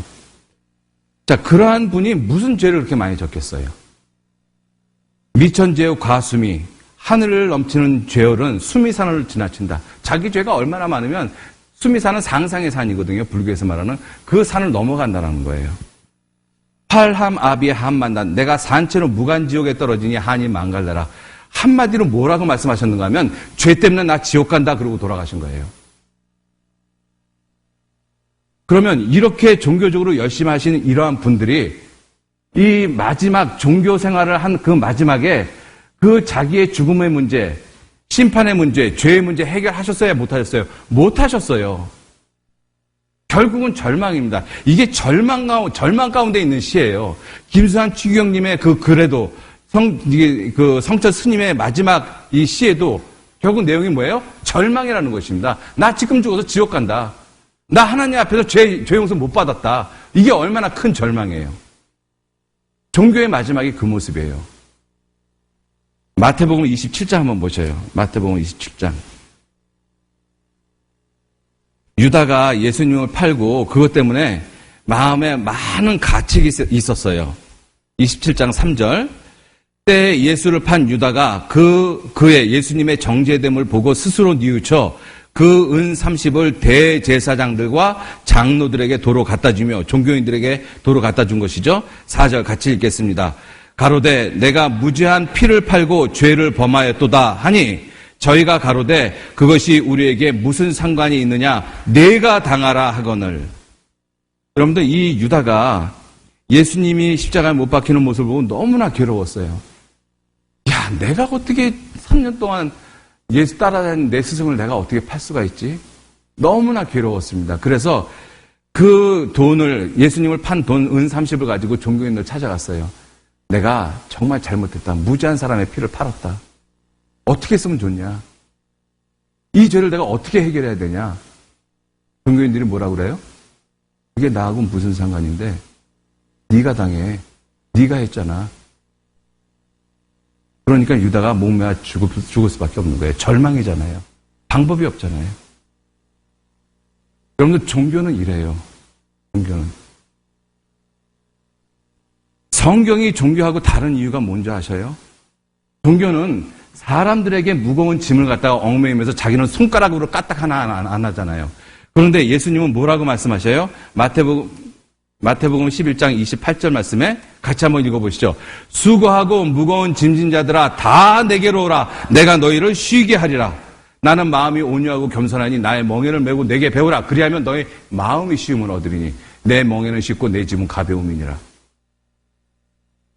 종교인들은 우리 많은 사람들에게 정말로 죽음의 문제, 죄의 문제, 심판의 문제를 해결하기 위해서 다가가면 뭐라고 이야기를 해요? 그게 나하고 무슨 상관인데 네가 당해. 네가 잘못했잖아. 그러니까 죄 짓고 살지 말라고 그랬잖아. 너 그런데 죄 졌잖아. 그러니까 네가 당해야지. 인과 음모야. 그게 종교의 이야기예요. 근데 성경은 뭐라고 말씀하셔요? 네 죄를 내가 담당하겠다. 네 죄를. 네 죄 때문에 내가 대신 죽겠다라는 거예요. 그게 어떻게 종교하고 똑같습니까? 완전히 다르지. 그죠? 여러분들 이 예수님을, 기독교를 종교처럼 생각해서는 안 돼요. 종교는 놀랍게도 사람들한테 말할 수 없는 행위로 요구를 하고 있거든요. 근데 주님은 뭐라고 말씀하고 계셔요? 그 죄를 내가 다 담당하겠다. 내가 담당하겠다. 자, 그래서 주님이 말씀하시기를 수고하고 무거운 짐진 자들아 다 내게로 오라. 내게로 오라. 왜? 주님이 해결해 주시니까. 예수님이 이렇게 말씀하셨어요. 예수님이 이 유대 땅에 계셨을 때 예수님이 하나님이라는 것 자체를 유대인들이 안 믿었어요. 그러니까 예수님이 무슨 말씀을 하셨는가 하면 내가 아버지 안에 있고 아버지께서 내 안에 계심을 믿으라. 그렇지 못하겠거든 행하는, 예수님이 행하는, 그죠? 예수님이 행하는 그 일을 인하여 나를 믿으라. 예수님이 행하는 그 일이 있어요. 내가 스스로 온 것이 아니라 아버지께서 나를 보내서 왔느니라. 나는 내 뜻을 행하는 것이 아니라 아버지의 뜻을 행하고자 하느니라. 내 아버지의 뜻은 이것이니 아들을 보고 믿는 자마다 영생을 얻는 이것이니라. 그래서 예수님이 행하시는 일이 무엇이냐면요. 결국은 자기가 죽으심으로써 십자가, 하나님의 아버지께로 갈 수 있는 길을 만들어 놓은 거예요. 너희가 나를 못 믿겠거든 내가 행하는 그 일을 보고 믿으라는 얘기예요. 그 일을 보고. 그죠? 그 일이 뭐예요? 내가 너를 위해서 죽겠다. 내가 네 죄를 대신 갚아주겠다. 네 죄는 네가 못 갚아. 종교도 못해. 선행도 못해. 그러니까 내가 해주겠다라는 거예요. 그게 예수님이십니다. 그죠? 요한복음 10장 38절에도 동일한 말씀을 하고 계셔요. 38절에도 내가 행하거든 나를 믿지 아니할지라도 그 일은 믿어라. 그 일이 무슨 일이에요? 그 일이 예수님이 십자가에 돌아가신 일입니다. 그 십자가는 믿으라는 것입니다. 십자가. 그 일은 믿으라. 하나님께서 이 일을 하고 계셔요. 요한복음 5장 17절 말씀에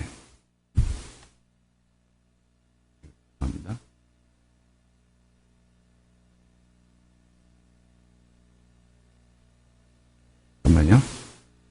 요한복음 5장 17절 말씀에 예수님께서 내 아버지께서 이제까지 일하시니 나도 일한다. 이렇게 말씀을 하셨어요. 하나님은 인간이 범죄한 그때부터 하나님은 계속 일을 하고 계십니다. 그죠? 요한복음 5장 17절 예수께서 저에게 이르시되 내 아버지께서 이제까지 일하시니 나도 일한다. 그래서 그 일을 갖다가 예수님이 자기 몸을 십자가에 내어주면서까지 그 일을 이루셨어요. 그 십자가거든요. 그래서 내가 곧 길이요 진리요 생명이니 나로 말미암지 않고는 아버지께로 올 자가 없느니라. 아버지께로 갈 수 있는 길을 갖다가 만들어 놓으신 분이 바로 예수님이셔요. 예수님이 하신 일이 바로 그 일입니다. 그 일 보고 믿으라는 거예요. 그죠? 종교는 뭐라고 얘기해요? 너 죄 짓지 마. 옳게 똑바로 바르게 살아. 그걸 요구하지만 주님은 뭐라고 말씀하셔요? 내가 한 일, 내 아버지께서 나를 통해서 한 일을 믿으라고 말씀하시는 거예요. 우리한테 뭘 하라고 말씀하시는 것이 아니에요. 믿으라. 내가 하는 일을 보고 믿으라는 거예요. 그러니까 종교에서 이야기하는 거고 전혀 다르잖아요. 종교는 네 죄짐을 갖다가 벗기 위해서 너 착하게 살아. 더 열심히 해. 더 깨끗하게 살아. 안 되는 사람한테 그걸 계속 요구하잖아요. 그러니까 수고로운 종교의 짐을 갖다가 더 떠안는 거예요. 여러분도 종교 생활을 하면 할수록 훨씬 더 힘들고 무거운 짐이 내 양쪽 어깨를 짓누르고 있습니다. 안 그런가요? 정말 종교 생활 열심히 하는 분들 한번 양심적으로 한번 생각해 보세요. 얼마나 힘든가.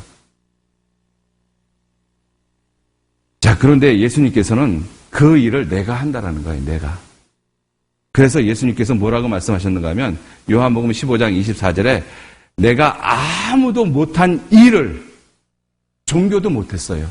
인간의 선행으로도 열심으로도 못했어요. 그 일을 너희 중에서 하지 아니하였다면 너희가 죄가 없었으려니와.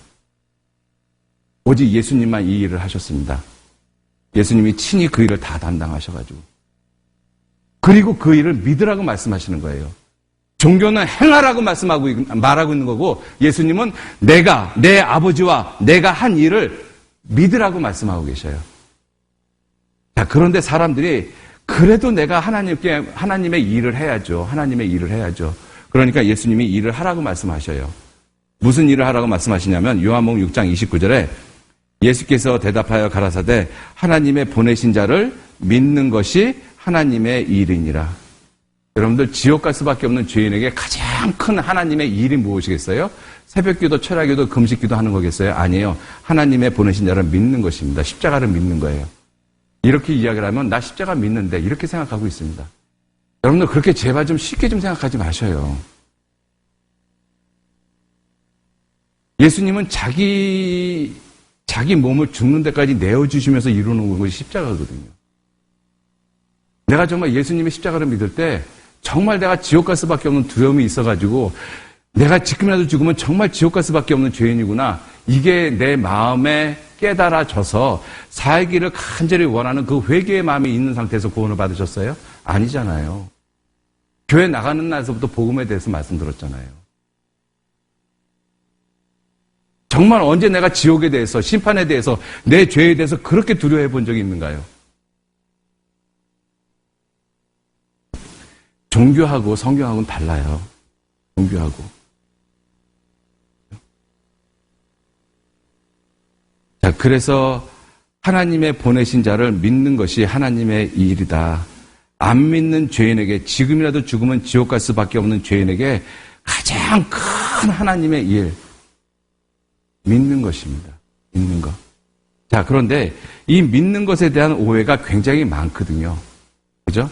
그래서 예수님이 이렇게 말씀하셨어요. 마가복음 1장 15절 말씀에 같이 한번 읽어보실까요? 가라사대 때가 찼고 하나님 나라가 가까웠으니 회개하고, 회개하고, 복음이 뭐냐면 예수 그리스도의 십자가잖아요. 이 십자가를 믿기 전에 회개를 하라는 거예요. 회개. 자, 그런데 우리는 회개라고 생각하면 죄 짓고 교회당 가서 회개하고, 죄 짓고 회개하고, 이걸 회개라고 생각하고 있어요. 물론 그것도 큰 회개입니다. 근데 보다 근본적인 회개가 있어요. 근본적인 회개. 무엇이냐면 우리는 하나님을 등지고 이 세상에 태어난 죄인이에요. 그래서 각기 제 길로 갔습니다. 하나님하고 상관없이 살았어요. 여러분, 하나님이 이쪽에 계시고 나는 하나님을 등지고 태어났잖아요. 하나님을 등지고 태어난 이 상태에서도 내가 교회 생활 열심히 할 수 있고, 찬양 부를 수 있고, 기도할 수 있고, 눈물 흘리면서 죄 고백할 수도 있어요. 여전히 하나님 등지고 있지만. 그게 종교라는 것입니다. 종교는 내게 그걸 가르쳤던 거예요. 그죠? 주님은 뭐라고 말씀하셔요? 그 상태에서 하나님을 등지고 있는 상태에서 하나님 내가 오늘 회사 동료하고 싸웠습니다. 이제 용서해 주십시오. 이거 회개하라고 말씀하시는 것이 아니에요. 뭐예요? 근본적으로 돌아서라는 거예요. 하나님 앞으로. 이게 회개거든요. 이게 가장 근본적인 회개예요. 그 회개하라는 거예요. 그 회개하고 복음을 믿으라. 그 회개가 없으면 복음이 안 믿어져요. 믿는데 안 믿어져요. 그러니까 솔직히 한번 생각해 보셔요. 나름대로 내가 하나님을 믿는다고 수십 년을 살아왔는데 정말 내가 지금이라도 죽으면 하나님 앞에 설 자신, 천국 갈 자신이 있으십니까? 있어요? 없잖아요. 몇 년을 그렇게 다녔는데 앞으로 몇십 년을 더 다니면 그 믿음이 생기겠어요? 그 확신이 생기겠습니까? 아니에요. 열심히 다닌다고 되는 것이 아닙니다. 아까 말씀드렸잖아요. 행위가 문제가 아닌 거예요. 그죠? 이 가장 근본적인 회개, 이 근본적인 회개를 하기 위해서 이 근본적인 회개가 무엇인지를 우리가 지금 깨닫는 것이 정말 중요합니다. 이 근본적인 회개가. 한마디로 말씀을 드리면 뭐냐면요. 하나님 살아계신 것을 분명히 알고, 그죠? 하나님이 계신 것뿐만 아니라 하나님 살아계신 것을 분명히 알고 그 살아계신 하나님 앞에서 지금이라도 내가 죽으면 지옥 갈 수밖에 없는 정말 비참한 죄인이라는 사실을 인정을 하고 하나님 내가 그러면 어떻게 하면 내가 살 수 있겠습니까? 하나님 내 영혼 좀 살려주십시오. 정말 살기를 간절히 원하는 마음. 그죠? 이렇게 또 간절이라고 그러면 또 뭐 이게 어떤 이 감정을 생각하는데 그런 것이 아니라 정말 진실된 모습으로 정말 내 마음과 생각 그 영혼이 진실된 모습으로 하나님 내가 어떻게 해야지 그럼 살 수 있습니까? 내 영혼이 어떻게 해야지 구원을 받을 수 있겠습니까? 그것이 진실한 사람이 복음이 믿어지는 거예요. 그게 회개입니다. 아, 내가 지금까지 살아보니까 나는 하나님을 믿는다고 생각을 해왔는데 하나님을 잘 섬긴다라고 생각을 해왔는데 하나님 이제 말씀을 배워보니까 하나님하고 전혀 상관없는 삶을 살아왔습니다. 하나님 내가 이제 어떻게 하면 좋겠습니까? 하나님 내 영혼 좀 살려주십시오. 그게 감정적으로 복받쳐 오지는 않는다 할지라도 그것이 내 마음 가운데 진실되어지면 그게 진짜 회개인 거예요. 여러분들 그러한 회개의 모습을 참 잘한 사람 한 사람을 좀 말씀을 좀 드리고자 합니다. 사무엘하 12장 한번 11장 보시죠. 사무엘하 11장. 이 다윗의 생애를 보면서 오늘 죄에 대한 말씀부터 회개에 대한 말씀까지 이 다윗의 생애를 보면서 쭉 정리를 좀 하려고 합니다.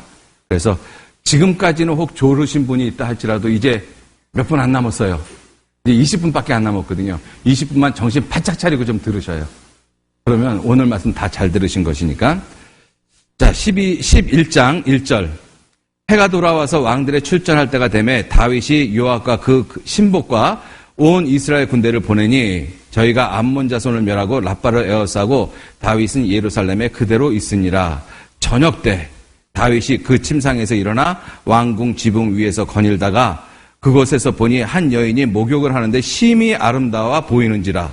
다윗이 보내어 그 여인을 알아보게 하였더니 보아되 그는 엘리암의 딸이요 햇사람 우리아의 아내 밧세바가 아니니까. 자, 여기서 보시면은요, 다윗이 이 밧세바란 여인을 취해가지고 간음죄를 져요. 하나님 앞에. 근데 간음죄를 짓게 된 동기가 뭐냐면 저녁 때 다윗이 침상에서 일어났다라고 성경은 굳이 기록을 하고 있어요.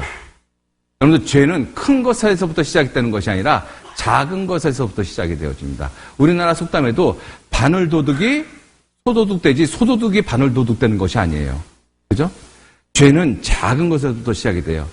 욕심이 잉태한 즉 죄를 낳고 죄가 장성한 즉 사망을 낳느니라. 그죠?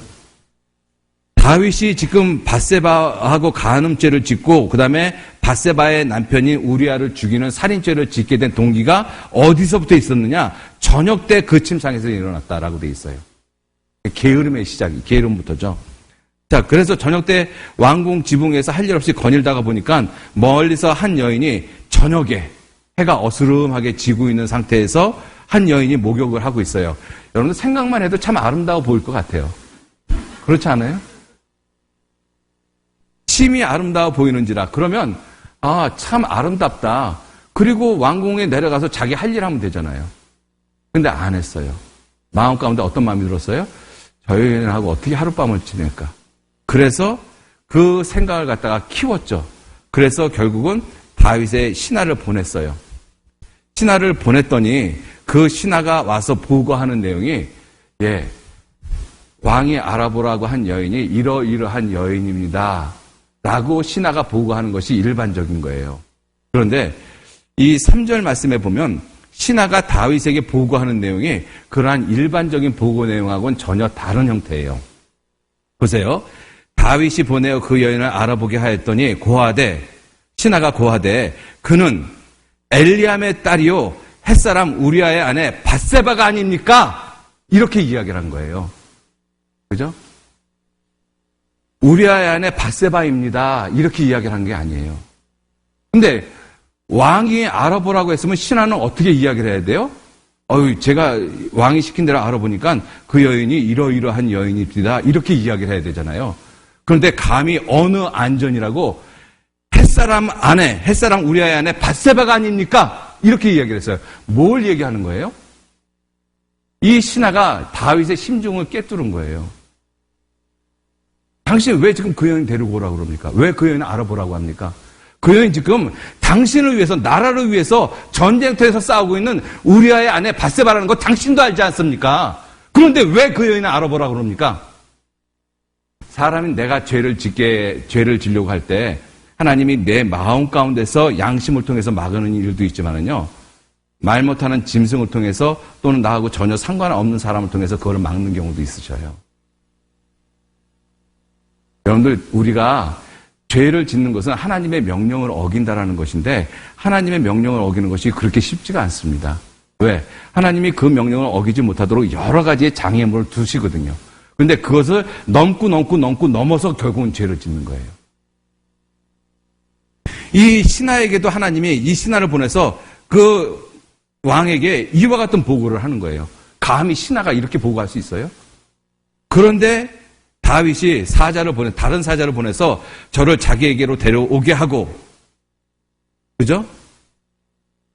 그 여인이 밧세바가 결국은 자기 앞에 섰어요. 다윗의 마음 가운데 어떤 마음이 생겼을까요? 지금이라도 내 생각을 접을까? 지금이라도 저 여인 돌려보낼까? 생각했겠어요? 안 했겠어요? 하죠, 당연히. 그죠? 지금이라도 내가 내 생각을 접어야 되겠다.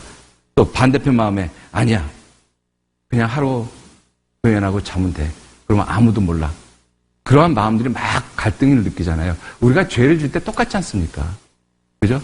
죄를 질 때 아무 생각 없이 죄를 짓나요? 아니에요. 마음이 막 왔다 갔다 갈등하잖아요. 그래서 얼굴도 자기 혼자 있는데 시뻘개지기도 하고 막 불안하기도 하고.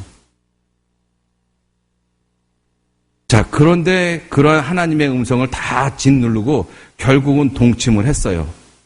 그리고 저가 자기 집으로 돌아가니라. 자, 그리고 끝난 것이 아니에요. 죄를 짓게 되면 반드시 결과가 있습니다. 결과. 그죠? 5절이 그 결과잖아요. 여인이 잉태하네. 여러분들 우리 결혼한 부부들 가운데서도 이 아이를 가지려고 노력해도 잘 안 가져지는 경우들이 많잖아요. 그죠? 그런데 이때는 아니 어떻게 한 번 동침했는데 금세 잉태가 돼버린 거예요. 그죠? 이게 뭘 말하고 있겠어요? 죄는 반드시 결과를 수반한다라는 것입니다. 어떤 모습의 결과든지. 그죠? 그래서 성경에서 말씀하시기를 민수기 32장 23절에 너희가 만일 그같이 아니하면 여호와께 범죄함이니 너희 죄가 정녕 너희를 찾아낼 줄 알라. 왜? 죄는 결과물이 있기 때문에 그래요. 그래서 이 여인이 잉태했다는 사실이 다윗에게 보고가 되어졌잖아요. 다윗이 궁급해졌어요. 그래서 6절 다윗이 요압에게 기별하여 햇사람 우리아를 내게로 보내라. 그래서 전쟁에서 나가고 싸우고 있는 그 장군을 이 왕궁으로 불러들인 거예요. 왜 그랬는가 하면 다윗의 생각에 내가 이 밧세바하고 간음을 졌는데 이 간음죄를 갖다가 어떻게 덮을까? 그래. 지금 그 남편을 불러들여서 그 남편하고 그 아내하고 잠자리를 같이 하게 하면 그리고 나서 그 남편이 다시 전쟁터로 돌아가고 1년이나 2년 있다 전쟁이 끝나고 돌아오면 아이가 태어날 텐데 그러면 누가 생각을 해도 이렇게 해서 아이가 생겼구나 라고 생각하지 자기하고 범죄했기 때문에 아이가 생겼다고 생각 안 할 거 아니에요. 그죠? 이 기가 막힌 생각을 하는 거예요. 사람이 죄를 지면 머리가 빨리 돌아가요. 그죠? 자, 그런데 이 우리아가 얼마나 충신이었었는가 하면 그렇게 해갖고 이 아내하고 잠을 자라고 했는데 안 갔어요. 그래서 다윗이 물었습니다. 10절 혹이 다윗에게 고하여 가로되 우리아가 그 집으로 내려가지 아니하였나이다. 다윗이 우리아에게 이르되 내가 길 갔다가 전쟁의 길 갔다 돌아온 것이 아니냐? 어찌하여 내 집으로 내 아내에게로 들어가지 아니하였느냐? 우리아가 다윗에게 고하되 언약궤와 이스라엘과 유다가 영체 가운데 유하고 내 주 요압과 내 왕의 신복들의 바깥들에 유진하였거늘 내가 어찌 내 집으로 가서 먹고 마시고 내 처와 자리이까? 내가 이 일을 행치 아니하기로 왕의 사심과 왕의 혼의 사심을 가리켜 맹세하나이다. 정말 놀라운 충신이잖아요. 그죠? 다윗 평생에 옆에 두고 있어야 될 사람이에요. 그런데 죄를 지니까 이게 안 보이는 거예요. 그러면 죄를 지면 눈을 흐리게 만들어요. 죄는. 옳고 그름을 구별할 수 없게끔 만듭니다. 누가 충신이고 누가 간신인지는 모르는 거예요. 그래서 다윗이 어떤 생각이 들었는가 하면 아이고 저놈이 정신이 말짱하니까 저런 얘기를 하지 술을 잔뜩 먹여놓으면 네가 어떻게 네 아내한테 안 가겠느냐. 그래서 그 다음날 술을 잔뜩 먹였어요. 13절 다윗이 저를 불러서 저로 그 앞에서 자기 앞에서 고의적으로 했다라는 뜻이잖아요. 그 앞에서 먹고 마시고 취하게 하니 억지로 취하게 만들었어요. 저녁 때에 저가 나가서 그 주의 신복으로 더불어 침상에 눕고 그 집으로 내려가지 아니하니라. 여러분들 이렇게 취했는데도 자기 생각을 갖다 끝까지 고집하고 있는 사람, 이게 얼마나 놀라운 충신이에요. 다윗이 정말 우리아한테 무릎 꿇고 자기 죄 고백하고 우리아를 자기 오른팔로 삼았어야 되거든요. 근데 죄는 그걸 못 보게 합니다. 자, 그래서 다윗이 어떤 생각이 들었는가 하면 저거는 살려도 가지고는 방법이 없겠구나. 그래서 죽여버리기로 작정했어요. 그래서 전쟁터에 보내서 제일 싸움이 맹렬한 곳에서 나가서 전사하게끔 만들어 놓습니다. 그래서 그 우리아가 죽었어요. 26절 우리아의 처가 그 남편 우리아의 죽었음을 듣고 호곡하니라. 그 장사를 마침에 다윗이 보내어 저를 궁으로 데려오니 저가 그 처가 되어 아들을 낳으니라. 성경이 여기에 기록이 끝난 것이 아니에요. 그죠? 여기까지만 보면 사람들, 신하들이 봤을 때, 백성들이 봤을 때 다윗을 얼마나 칭찬하겠어요? 이야, 다윗을 위해서, 이스라엘을 위해서 나와서 싸우니까 그 가족을 갖다가 왕족으로 삼아줬네? 이야, 나도 다윗을 위해서 살아야 되겠구나. 그런 생각 안 하겠어요? 그죠? 다윗이 머리가 기가 막힌 사람이잖아요. 자, 그런데 성경은 뭐라고 돼 있어요? 다윗의 소위가 여호와 보시기에 악하였더라. 다윗의 소위가 여호와 보시기에 처음부터 끝까지 다 보신 거예요. 저녁 때 왕궁 옥상을 갔다가 어슬렁어슬렁 거느리고 있었고 거기서 멀리서 목욕하는 여인을 보고 어떤 생각을 했는지 신하를 보냈을 때 어떤 생각을 했는지 우리아를 어떤 생각을 갖고 죽였는지 다 보신 것입니다. 여러분들, 내가 지은 모든 죄, 우리가 생각할 때 여러분들 가만히 양심을 놓고 한번 생각해 보세요. 지금까지 내 마음 가운데 아무도 모르고 나 혼자만 알고 있는 죄 있잖아요. 있어요, 없어요? 있어요. 그죠? 내 부모하고 나하고만 알고 있는 죄. 내 남편, 내 아내하고만 알고 있는 죄. 있잖아요. 내 친구하고 나하고만 알고 있는 죄. 우리는, 나하고 그 사람만 하고만 알고 있겠다. 아니요. 하나님 알고 계셔요. 하나님. 다윗의 소위가 여호와 보시기에 악하였더라. 내 소위, 내 모든 죄를 하나님 다 보고 계신 거예요. 그래서 우리가 하나님 앞에 가면 내 혀로 내가 지은 모든 죄를 짓고 한다라고 되어 있어요. 로마서 14장 12절에. 자, 그래서 하나님이 이 다윗을 깨우치기 위해서 하나님의 사람, 이 나단 선지자를 보냅니다. 12장 1절. 여호와께서 나단을, 선지자죠, 다윗에게 보내시니 와서 저에게 이르되 한 성에 두 사람이 있습니다. 하나는 부자고 하나는 가난합니다. 그 부한 자는 양과 소가 심히 많습니다. 가난한 자는 아무것도 없고 자기가 사서 기르는 암양새끼 하나뿐이고 그 암양새끼는 저와 저희 자식과 함께 있어서 자라고 먹고 마시고 저희 잔에서 마시며 저희 품에 누움으로 저에게는 딸처럼 되온 그러한 양이 한 마리 있습니다. 그런데 어떤 행인이 그 부자에게 오매 부자가 자기 양과 소를 아껴서 자기에게 온 행위를 위하여 잡지 아니하고 옆집에 있는 가난한 사람의 양새끼를 빼앗아다가 자기에게 온 사람을 위해서 잡아 죽였습니다. 왕이여, 이 사람 어떻게 했으면 좋겠습니까? 다윗이 그 이야기를 듣고 심히 분했어요. 5절. 다윗이 그 사람을 크게 노하여 나단에게 이르되 여호와의 사심을 가리켜 맹세하노니 이 일을 행한 사람은 마땅히 죽을 자라. 죽여라. 세상에 인간의 탈수가 어떻게 그럴 수가 있느냐. 이 말을 할 때까지만 해도 다윗이 자기가 어떤 모습인지 몰랐던 거예요.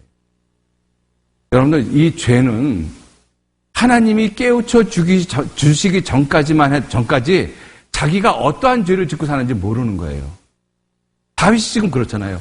그 사람 죽여라. 그 사람 죽여라. 어떻게 인간의 탈을 쓰고 이런 짓을 짓고 있느냐?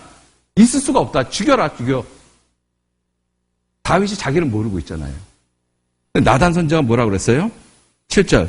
나단이 다윗에게 이르되 당신이 그 사람이라. 그 말을 듣는 순간 다윗이 깨달았어요. 그 죽일 사람이 나구나. 여러분들, 내가 정말 하나님 앞에서 지옥 갈 수밖에 없는 죄인이라는 사실이 깨달아지는 것은 인간의 노력 갖고 안 깨달아져요. 정말로 하나님이 깨닫게 해주시지 않으면 안 깨달아집니다. 정말입니다. 그래서 하나님 말씀 앞에서 철저히 자신을 낮추셔야 되는 거예요. 다윗이니까 이걸 깨달아진 거예요. 만약에 다윗이 아니고 사울 왕이었다면요, 나단 선지자 그날 죽었습니다. 그죠? 왜? 왕이니까 죽여버려도 되잖아요. 근데 다윗이 겸손한 사람이에요. 자기 인생의 삶에 이와 같은 흠은 있었지만 정말 하나님을 두려워하고 하나님 말씀을 두려워할 줄 아는 사람이 다윗이거든요. 그러한 다윗이 하나님의 말씀을 듣자마자, 당신이 그 사람이란 말씀을 듣자마자 다윗이 그 말씀 앞에서 꼬꾸라진 거예요. 내가 그 사람이구나, 내가. 그래서 다윗이, 나단 선지자가 다윗에게 계속 이러한 말씀을 합니다. 7절부터 다시 읽겠습니다. 나단이 다윗에게 이르되 당신이 그 사람이라. 이스라엘의 하나님 여호와께서 이처럼 이르시기를 내가 너로 이스라엘 왕을 삼기 위하여 내게 기름을 붓고 너를 사울의 손에서 구원하고 내 주인의 집을 내게 주고 내 주인의 처들을 내 품속에 두고 이스라엘과 유다 족속을 내게 맡겼느니라. 만일 그것이 부족하였을 것 같으면 내가 내게 이것저것을 더 주었으리라. 그러한데 어찌하여 내가 여호와의 말씀을 업신여기고 나 보기에 악을 행하였느냐. 죄를 짓는 것은요, 하나님을 우습게 여기는 거예요. 그러니까 죄 짓죠. 그죠? 자, 이렇게 나단 선지자의 책망을 쭉 들었어요. 그 모든 책망을 쭉 듣고 난 다음에 다윗이 그러한 나단 선지자의 말에 분을 낸 것이 아니에요. 13절. 다윗이 나단에게 이르되 내가 여호와께 죄를 범하였노라. 예, 말씀을 듣고 보니까 내가 하나님 앞에 죄인입니다. 하나님 앞에 죄인입니다. 여러분들 오늘 내가 죄인으로 태어나서 죄를 짓고 죽고 심판받고 지옥 갈 수밖에 없는 이러한 죄인을 인정하는 것이 하나님 앞에서 인정이 돼야 되는 거예요. 다윗처럼 내가 당신한테 나단 선지자 당신 말을 듣고 보니까 내가 당신한테 미안하고 내가 밧세바한테 미안하고 우리아한테 미안합니다. 이게 아니잖아요. 우리아를 죽인 것도 잘못된 죄고 밧세바를 범한 것도 잘못된 거고 그죠? 그런데 그것보다도 근본적으로 내가 하나님께 죄를 범했구나.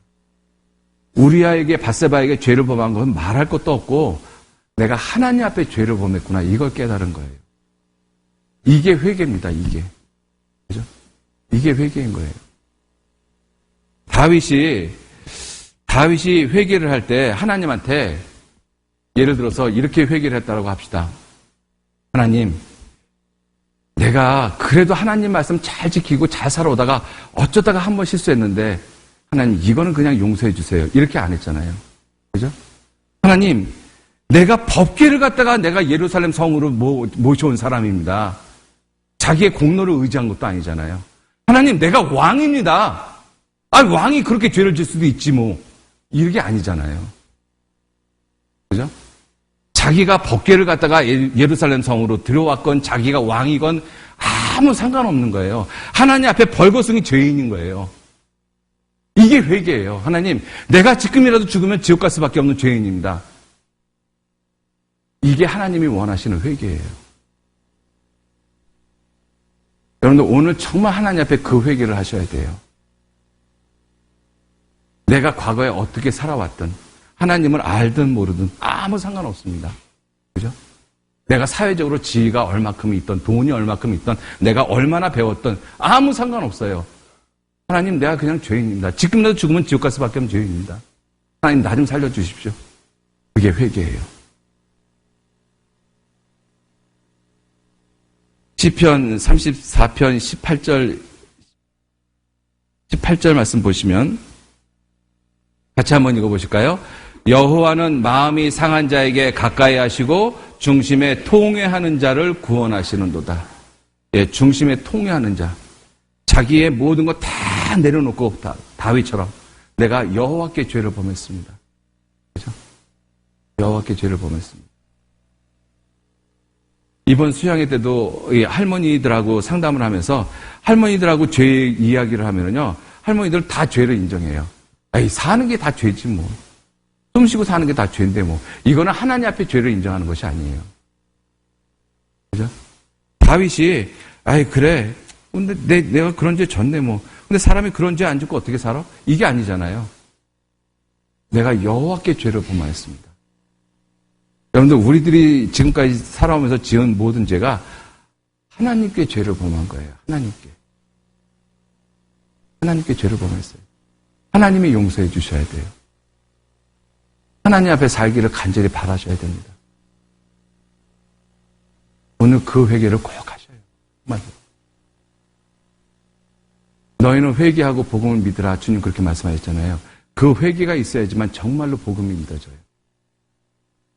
꼭 오늘 그 회개하시기를 정말 부탁을 드리겠습니다. 같이 기도하시죠. 하나님, 오늘 하나님의 말씀을 듣고 하나님이 모든 죄인을 심판하시는 심판자이신 것을 저희들 배웠습니다. 그 심판자이신 하나님 앞에 지금이라도 죽으면 지옥 갈 수밖에 없는 비참한 죄인이라는 사실도 말씀을 통해서 교훈해 주셨습니다.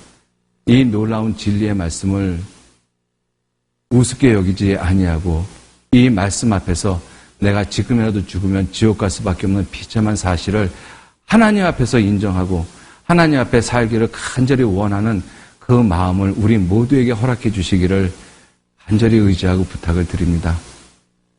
내일 정말 하나님 앞에서 구원받기를 그 영혼이 살아나기를 간절히 바라는 마음을 가지고 예수 그리스도께서 하신 그 일을 들을 수 있도록 하나님 도와주시고 인도해 주옵소서. 내일도 귀한 은혜 가운데 말씀을 듣는 모든 분들 인도해 주시고 또 돌아가는 발걸음도 친히 이끌어 주옵소서. 감사드리면서 예수님 이름으로 기도 올립니다.